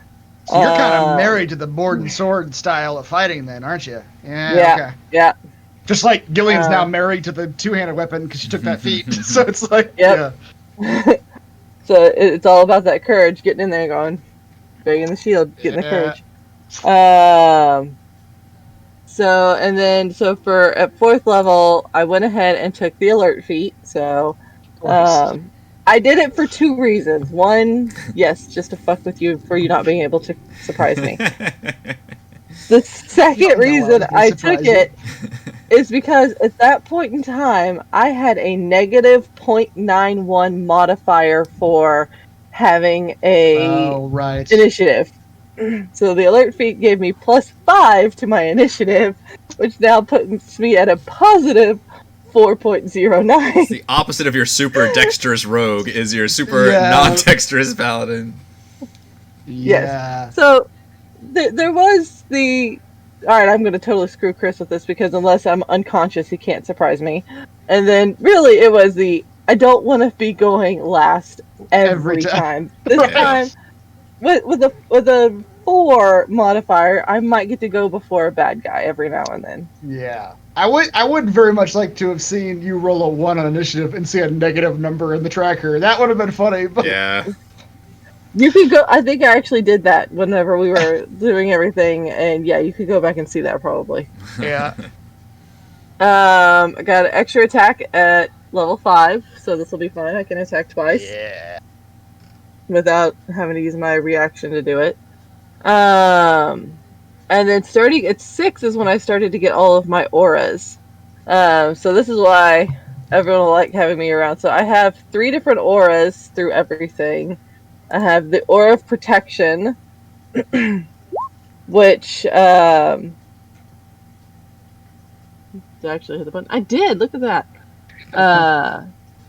So as long as everyone was within 10 feet of me, and they have to make a saving throw, they get a bonus to their saving throw equal to my charisma modifier. So everyone will always have my charisma modifier bonus as long as they're within 10 feet of me. That's including you too. Yeah. Okay. Yep.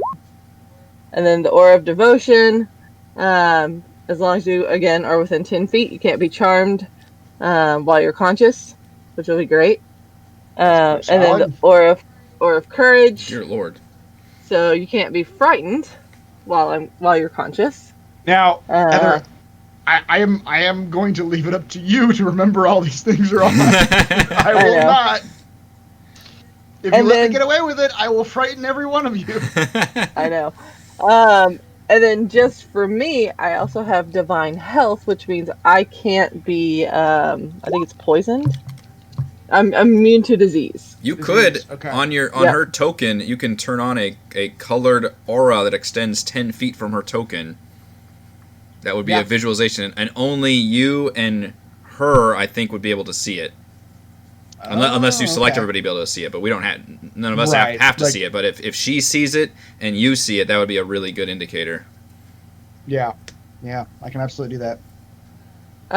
Because they're all 10 feet, so it's not like you got different ones. Yeah. Yeah.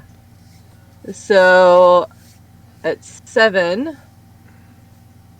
I gotta scroll down to it. Where am I? There I am. That's when I got the Aura of Devotion. So at 8, I went ahead and added a +2 to Con to get some extra hit points because I didn't feel that I had enough hit points at that point. So I got all of those back hit points. I got an improved Divine Smite at 11. So anytime I use my melee weapon, it automatically has radiant damage from now on. I don't have to use a spell slot to cast Divine Smite anymore. Okay. And then at 12, you still can, right? It's just automatically does it. Okay. Yeah, I can cast it to get extra radiant damage, I guess, but I always have a 1d8 radiant damage going forward. Gotcha. And then at 12, I also did another ability score improvement, but I don't remember what I chose. Maybe Wisdom or Charisma? I see those are both 14, 16, maybe one of those. Maybe Charisma? I don't know. Yeah, I think... I don't remember what your initial stats were, so I don't actually remember. Honestly, I think it actually might have been my strength. I upped my strength modifier. Okay. Because that's now an 18. Just that way, whenever I do hit, I hit a lot harder. You've got to be the strongest. Right. Yeah. So... You guys are making it hard because me being bad at telling the ladies apart, because last campaign of mine, you were the two like backline spellcasters throwing out shit. Yeah. Now you're like the two swole babes in the front with Hashtag swole babes. We're having push-up contests. That's right. Man. So I do have some spellcasting abilities. I can go up to a 4th level spell. Not as cool as Tim, but you know. I can't wait to cast my Fine Steed, so I can ride a celestial animal through the gates of hell. Look up the rules what kind of animals do you get? Combat. I can get. Let's see here. I get space. I can take. Steed takes on a form that I could choose, like a warhorse, a pony, a camel, an elk, or a mastiff. Or Chris could allow me to summon some other kind of animal as a steed. Yeah, probably. They have their own statistics through their chosen form, be they celestial, fey, or fiend. It's my choice. And then it has the regular stats for it. Yeah, let me know because I'll make a token for you of like your character's steed if you're going to be doing that often. Oh, I'm gonna do it. I'd say I will what use all of my I am going to second do level is spell slots for this. just for the steed. What I did see somebody suggested like a while, I think during Tomb, thought that was a really neat idea, is that there's like I've got all these tokens in my view of all your spells that have like visual effects. So I can just drag them onto the map whenever you guys cast them. So I've got like a token called Kalen's Fireball that I'll just drag onto the map whenever you cast Fireball. Oh wow. So I'll just have like a token for your steed, whatever kind of steed you want it to be. So I did take one 3rd level spell that I thought we could use potentially in the middle of combat if we wanted to slow some things down, like we're getting our asses kicked.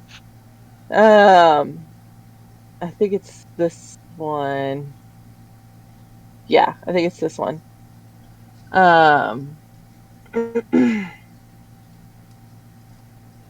So Magic basically, I can make a magic circle that nothing can go into it, and we can't go out of it for an hour. So we could actually end up taking like a short rest in the middle of combat to roll like hit die and stuff. I see. Wow. The spells that I have, they're eclectic in nature because to me Scarlet is very eclectic. So she wouldn't take just like all healing spells or all combat spells. She'd be like, "Oh, this would be fun," and that she would take that to figure out how it could serve her lord better. Right. And you know, since her lord is all about courage, you take your minute, steel yourself, get your courage level back to where it belongs, and then go at it again. But then if we die, I've got us. I can revive. Yeah, that's a good one. Yeah. Yeah. If someone dies, I got you. But yeah, I mean, there's some pretty Died nifty within ones. the last minute. That's only a 3rd level can't spell. die. Jesus. Wow, that is. Yeah. You're gonna have to find some diamonds though. That's what I'm reading. Diamonds were Gotta get your hand on 300 some GP. diamonds. Oh wow. I do use a spell casting. I use a focus versus a lot of the. Which I will allow a spellcasting focus for anything that doesn't have the word consumes in it. Yeah. Okay. Anything that says consumes, I'm gonna need you to actually use, like, have that on you and have it be destroyed. I'm sure there's some kind of diamondy. And then type you spell. demand that person pay you back 300 gold pieces. That's right. Now you're in debt to the See, bank. but she wouldn't though. Mm, She would just demand some kind of sacrifice to her god. yeah. Right. And then yeah, this one just looked fun too. This Guardian of Faith one just looked fun. No, yes. Yeah. It's basically just a walking shield. Mm-hmm. And then I only have 2 smites: the Divine Smite and a Branding Smite. I did not take any other smites, just because they're a pain in the ass and I don't like them. They're all concentration spells, and yeah. Yeah. Chad is saying there's remember that a one greater find a greater steed you can cast too at 4th level. Yeah, but this one was cooler. You liked your guardian. I don't need a greater steed. I already got a steed. But yeah, so I again, just her spells are very eclectic. They're not one type of magic or anything like that. Just however she could feel like she could do different things. And then I will have lay on. I have 65 hit points worth of lay on hands. Wow. Boy. So Okay. if someone So starts is that- to get close, Per long rest, right? yes. Okay. Yeah, you guys are, Uh, like, 3 of you are solid healers, which is going to be really interesting. Yeah. That's gonna help. Yeah. Let's see here. Yeah, I think lay on hands is a long rest. Yeah, that makes sense. Yeah. Yeah. But yeah, I also have my tenets of devotion. So my channel divinities, I have a sacred weapon, and then I can turn the unholy, which this sounds like fun. Fiend or Basically, undead. I can- Okay. Yep. Ooh, I like Yeah. that. So that looked like fun. And then I can just make my weapon basically a giant flashlight. So I might not have dark vision, but I'm going to have a giant flashlight. Don't Right. bury the lead. You can add your charisma Just modifier saying. to attack rolls. That's pretty solid too. Yeah. So yeah, it seems pretty fun. This is going to be a very annoying character sheet. I'm just going to put that out Honestly, there now. Divine Smite's almost equal a sneak attack too if you use a high enough spell slot. Right. I remember that shit. Mm-hmm. So, but yeah, very limited spell slots, but I have a shit ton of spells that I can have prepared because of my charisma modifier. Very So, cool. yeah. All right. Nice Last but 130 not hit least. points. Yeah, right. Eric, what can Kaylin do at level 13? This is an That you couldn't entirely do before you theory existed. crafted character, so it's probably going to be a shit show. So the revised Ranger has advantage on initiative rolls. Has the assassinate ability basically on a first turn during combat. Has advantage on attack rolls against creatures that are not yet acted. He's got a bunch of advantages against difficult terrain. As a tiefling, he's got resistance to fire damage. He's got natural dark vision. And they added a bunch of new kinds of tieflings in one of the source books, so I was able to choose one of the kind of variant tieflings. And the Legacy of Dees tiefling gives me the Thaumaturgy cantrip, and then once per long rest I can cast either Disguise Self or Detect Thoughts. As a ranger, my fighting style is archery, of course, with the crossbows. I do have, and again, people that have seen Storm King's Thunder, I've got Halford's ability of I can use a ranger spell slot to sense out within a mile if there are certain kinds of creatures. Is that actually a spell slot? I don't remember Halford having to use a spell slot for that. It says for 1 minute per level of the spell slot you expend. Wow. Okay. Unless we just weren't paying attention to that, but it does say. Maybe we weren't paying attention. I don't remember Or this has ever- changed. Or this has changed. It is Maybe. in Unearthed Arcana. It says you can use your action and expend one ranger spell slot to focus your awareness. To Okay. Yeah. Slayer's Prey, which is the new one, is the Monster Slayer for Ranger. He kind of has the Hunter's Mark ability. As a bonus action, he can lay his Slayer's, I guess it's just called Slayer's Prey, on one target, like puts a cross on him, crosshairs, and he'll deal an extra 1d6 damage the first time he hits, and then as a higher level ability, he can, let's see, what is that called? I get to add a 1d6 to any saving throws I have to make if the person forces me to make a save if they're on the receiving end of my Slayer's Prey. As a Fiend Warlock, I have Dark One's Blessing, which means anytime I kill a creature, I gain temporary hit points equal to my Charisma modifier plus my Warlock level. I have some Eldritch Invocations for being a Warlock, and since I'm a 5 Warlock, I have 3 Eldritch Invocations. I've got the Devil's Sight, which I already talked about, 120 feet of magical see-through night vision. One of them is cool. As long as my familiar is within 100 feet of me, anytime anybody heals me, they always heal me for the maximum amount they can heal. All dice that are rolled, including, I think, a short rest. It just says any dice rolled to determine the hit points you regain as having rolled their maximum value for you. So I think that counts for short rest, too. I basically always gain max hit points. Yeah. And then my third one is when I'm in an area of dim light or darkness, I can use my action to just become invisible until I move or take an action or reaction. Oh, okay. So you just stand still. And Stand become still one and with just the become darkness? invisible. Yep. Yeah, and then Pact of the Chain gives me a familiar, which is my imp. And my imp, as long as he's within 10 feet of me, I get his magic resistance. And then he's got... I can technically forego one of my attacks to have him attack, but his attack's not nearly as good as mine. So he's mainly good at turning invisible and shape-changing and basically being a good scout, because I can do the familiar thing like Chris did, or like Mannix did. Extra attack, I've got favored enemies, which gives me more damage. I've got the Sharpshooter feat. I think that was actually the only feat I took. Now that I'm actually looking. I meant to take another one, but the way I rolled my stats... I was able to actually get a 20 in Dex, And then I had 2 odd number stats, so I used my other one to just change 2 of those to an even number. So I think I only took the 1 feat, which was the sharpshooter, which I don't have disadvantage on long range with my hand crossbow, which is good because it's only a 30-foot range normally in a hand crossbow. And I can always take a -5 to attack rolls to add +10 to the damage, which is pretty nice. So I've got a bunch of different modifiers between. I've got my favorite enemy, I've got Slayer's Prey, I've got Sharpshooter, I've got all these different things I can click on whenever I'm shooting something. That is a very dense character sheet. There's a lot going on. Yeah, you got to scroll all the way down to get all this shit going.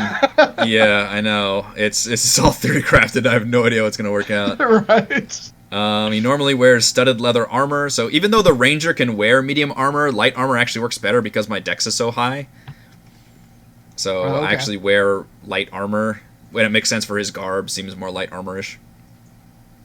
Yeah. And then spells-wise is going to be tricky to keep track of because he has some long rest ranger spells, and then he's got those 2 short rest warlock spells, which currently are my only 3rd level spell slots are his warlock spells. But as soon as I start taking more ranger levels, which I haven't actually determined how it's going to level beyond this, it's going to start getting a little tricky with, like, I get some back on a short rest and others only long rest. But what I tried to do, because my wisdom's not actually that great... well, I guess 14's okay, but my main stats are Dex and Charisma, is I tried not to take any ranger spells that actually cared about what my stats were. So stuff like Hunter's Mark, Protection from Good and Evil, Misty Step, Pass Without Trace, Zone of Truth, Silence. Like, none of those really care about, like, making saves or None anything. of them were saving throws. Yeah, so I made sure to do it that way. And then my Warlock spell slots are more like Hellish Rebuke, Fireball, Counterspell, Hold Person. I don't remember if Misty Step is a Warlock or Ranger, but I've got a bunch of mainly... I'm mainly going to be shooting crossbows in combat, but I do have some utility spells. And then if we need to pull, I can throw a Fireball for whatever reason. I can... As a Fiend Warlock, it gave me Fireballs. Like, I can't not take Fireball. Yep, fireballs needed. Fireballs is needed. Yeah. But yeah, and I plan on having a lot of fun with that little familiar that's an imp.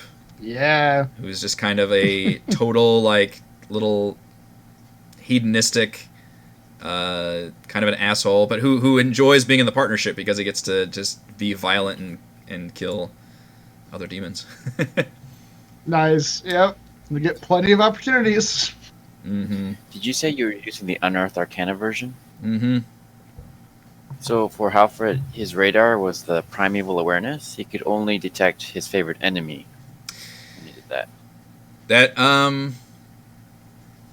So it didn't take any spells. Oh, they must have changed it then, because this one says you can use your action... And, here, I'll post it. This is where maybe they did change it then. This one says you have to... focus your awareness and use a spell slot, and then you can up to 6 miles if you're in your favorite terrain, or 1 mile otherwise, and you can just choose, or no, whether the following types of creatures are present. Yeah, I guess this is different then. Aberrations, celestials, dragons, elementals, fae, fiends, and undead. Feature doesn't reveal the creature's location number. Which I think the other one did. It did reveal their location or number, yeah. So this one just reveals if they're anywhere present within a mile. Can you read that or no? It's too small. It's pixelated. It's pixelated. Well, as you can see, it's a lot longer than your current. Right. Okay. Yeah. Interesting. I wonder if they did update it then, because I just copied and pasted this from whatever the latest one was.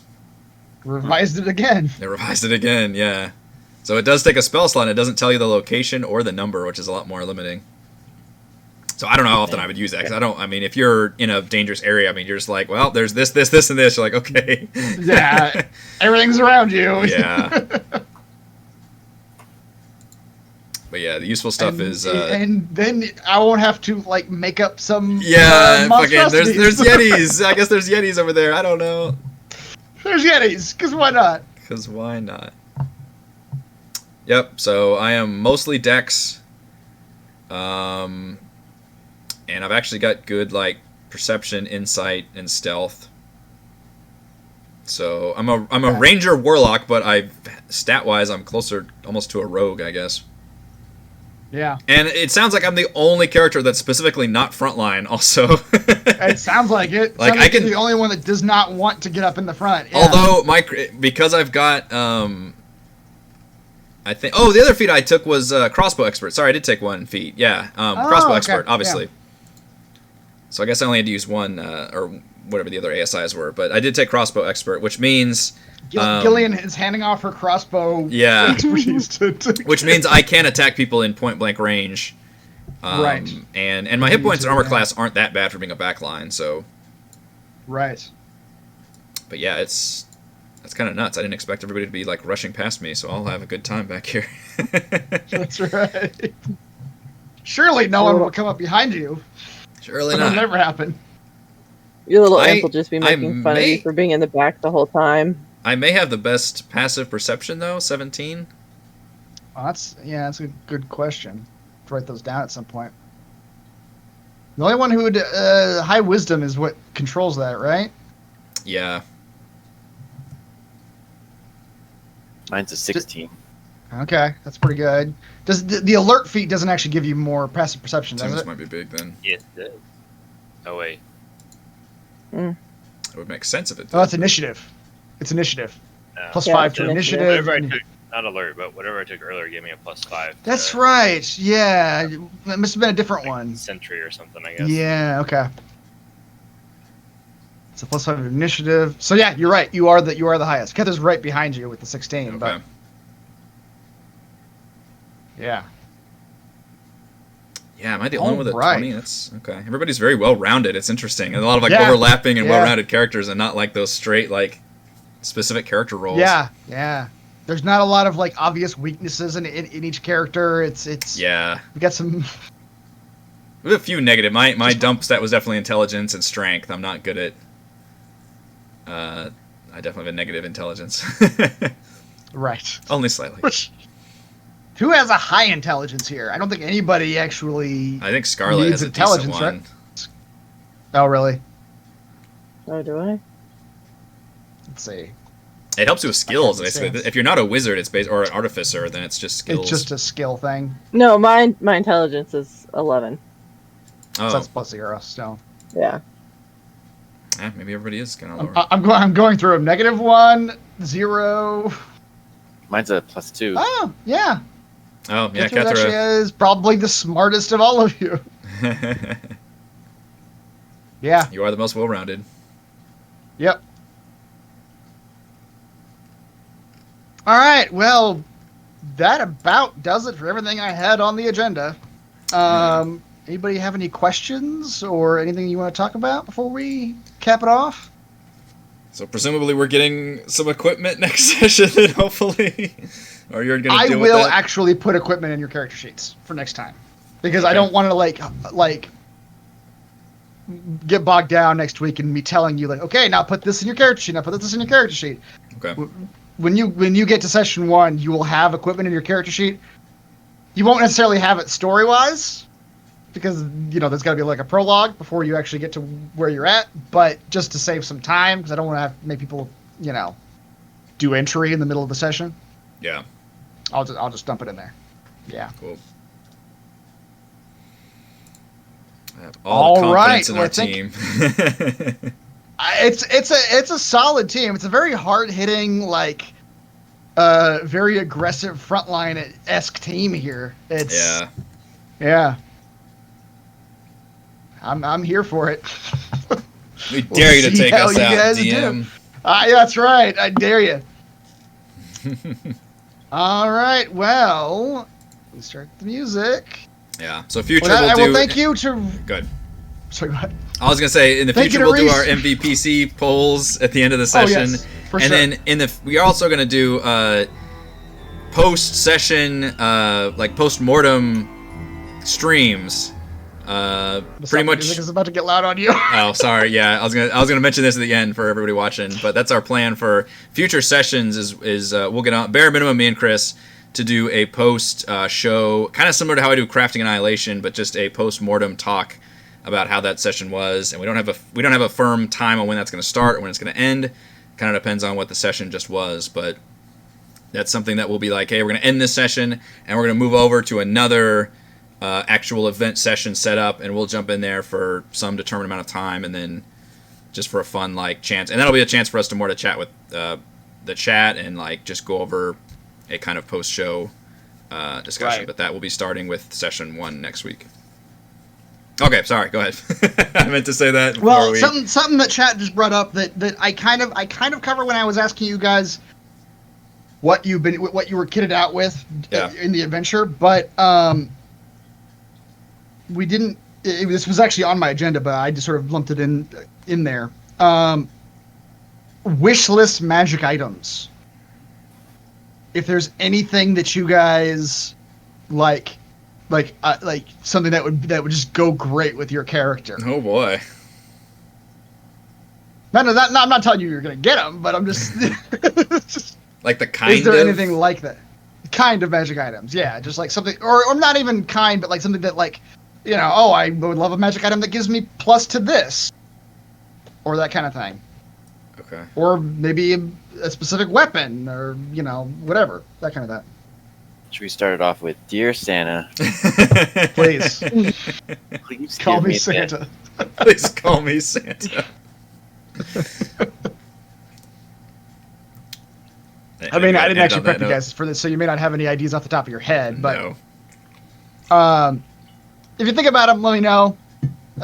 Just it's good to have, as I'm figuring out what magic items are where, having that. Yeah, because we have no magic items level 13. That's probably a slight. No, you don't. That's slight under buffing us. Yep, for sure. Okay, well, with that, now I will start the music. Thank you to Reese, Rochelle, Raymond, Heather, and Eric. I'll put that in alphabetical order next time. And thank you to our wonderful fans for watching. Thank you to our awesome DM, Chris. Go to RogueWatson.com for recaps and Patreon.com/RogueWatson if you'd like to support the channel. We're live streaming our D&D adventures every week, and we'll see y'all next time for session 1. Bye. Alright. That's creepy outro music. Yeah, it feels like very Halloween. Yeah. Night Before Christmas? Mm-hmm.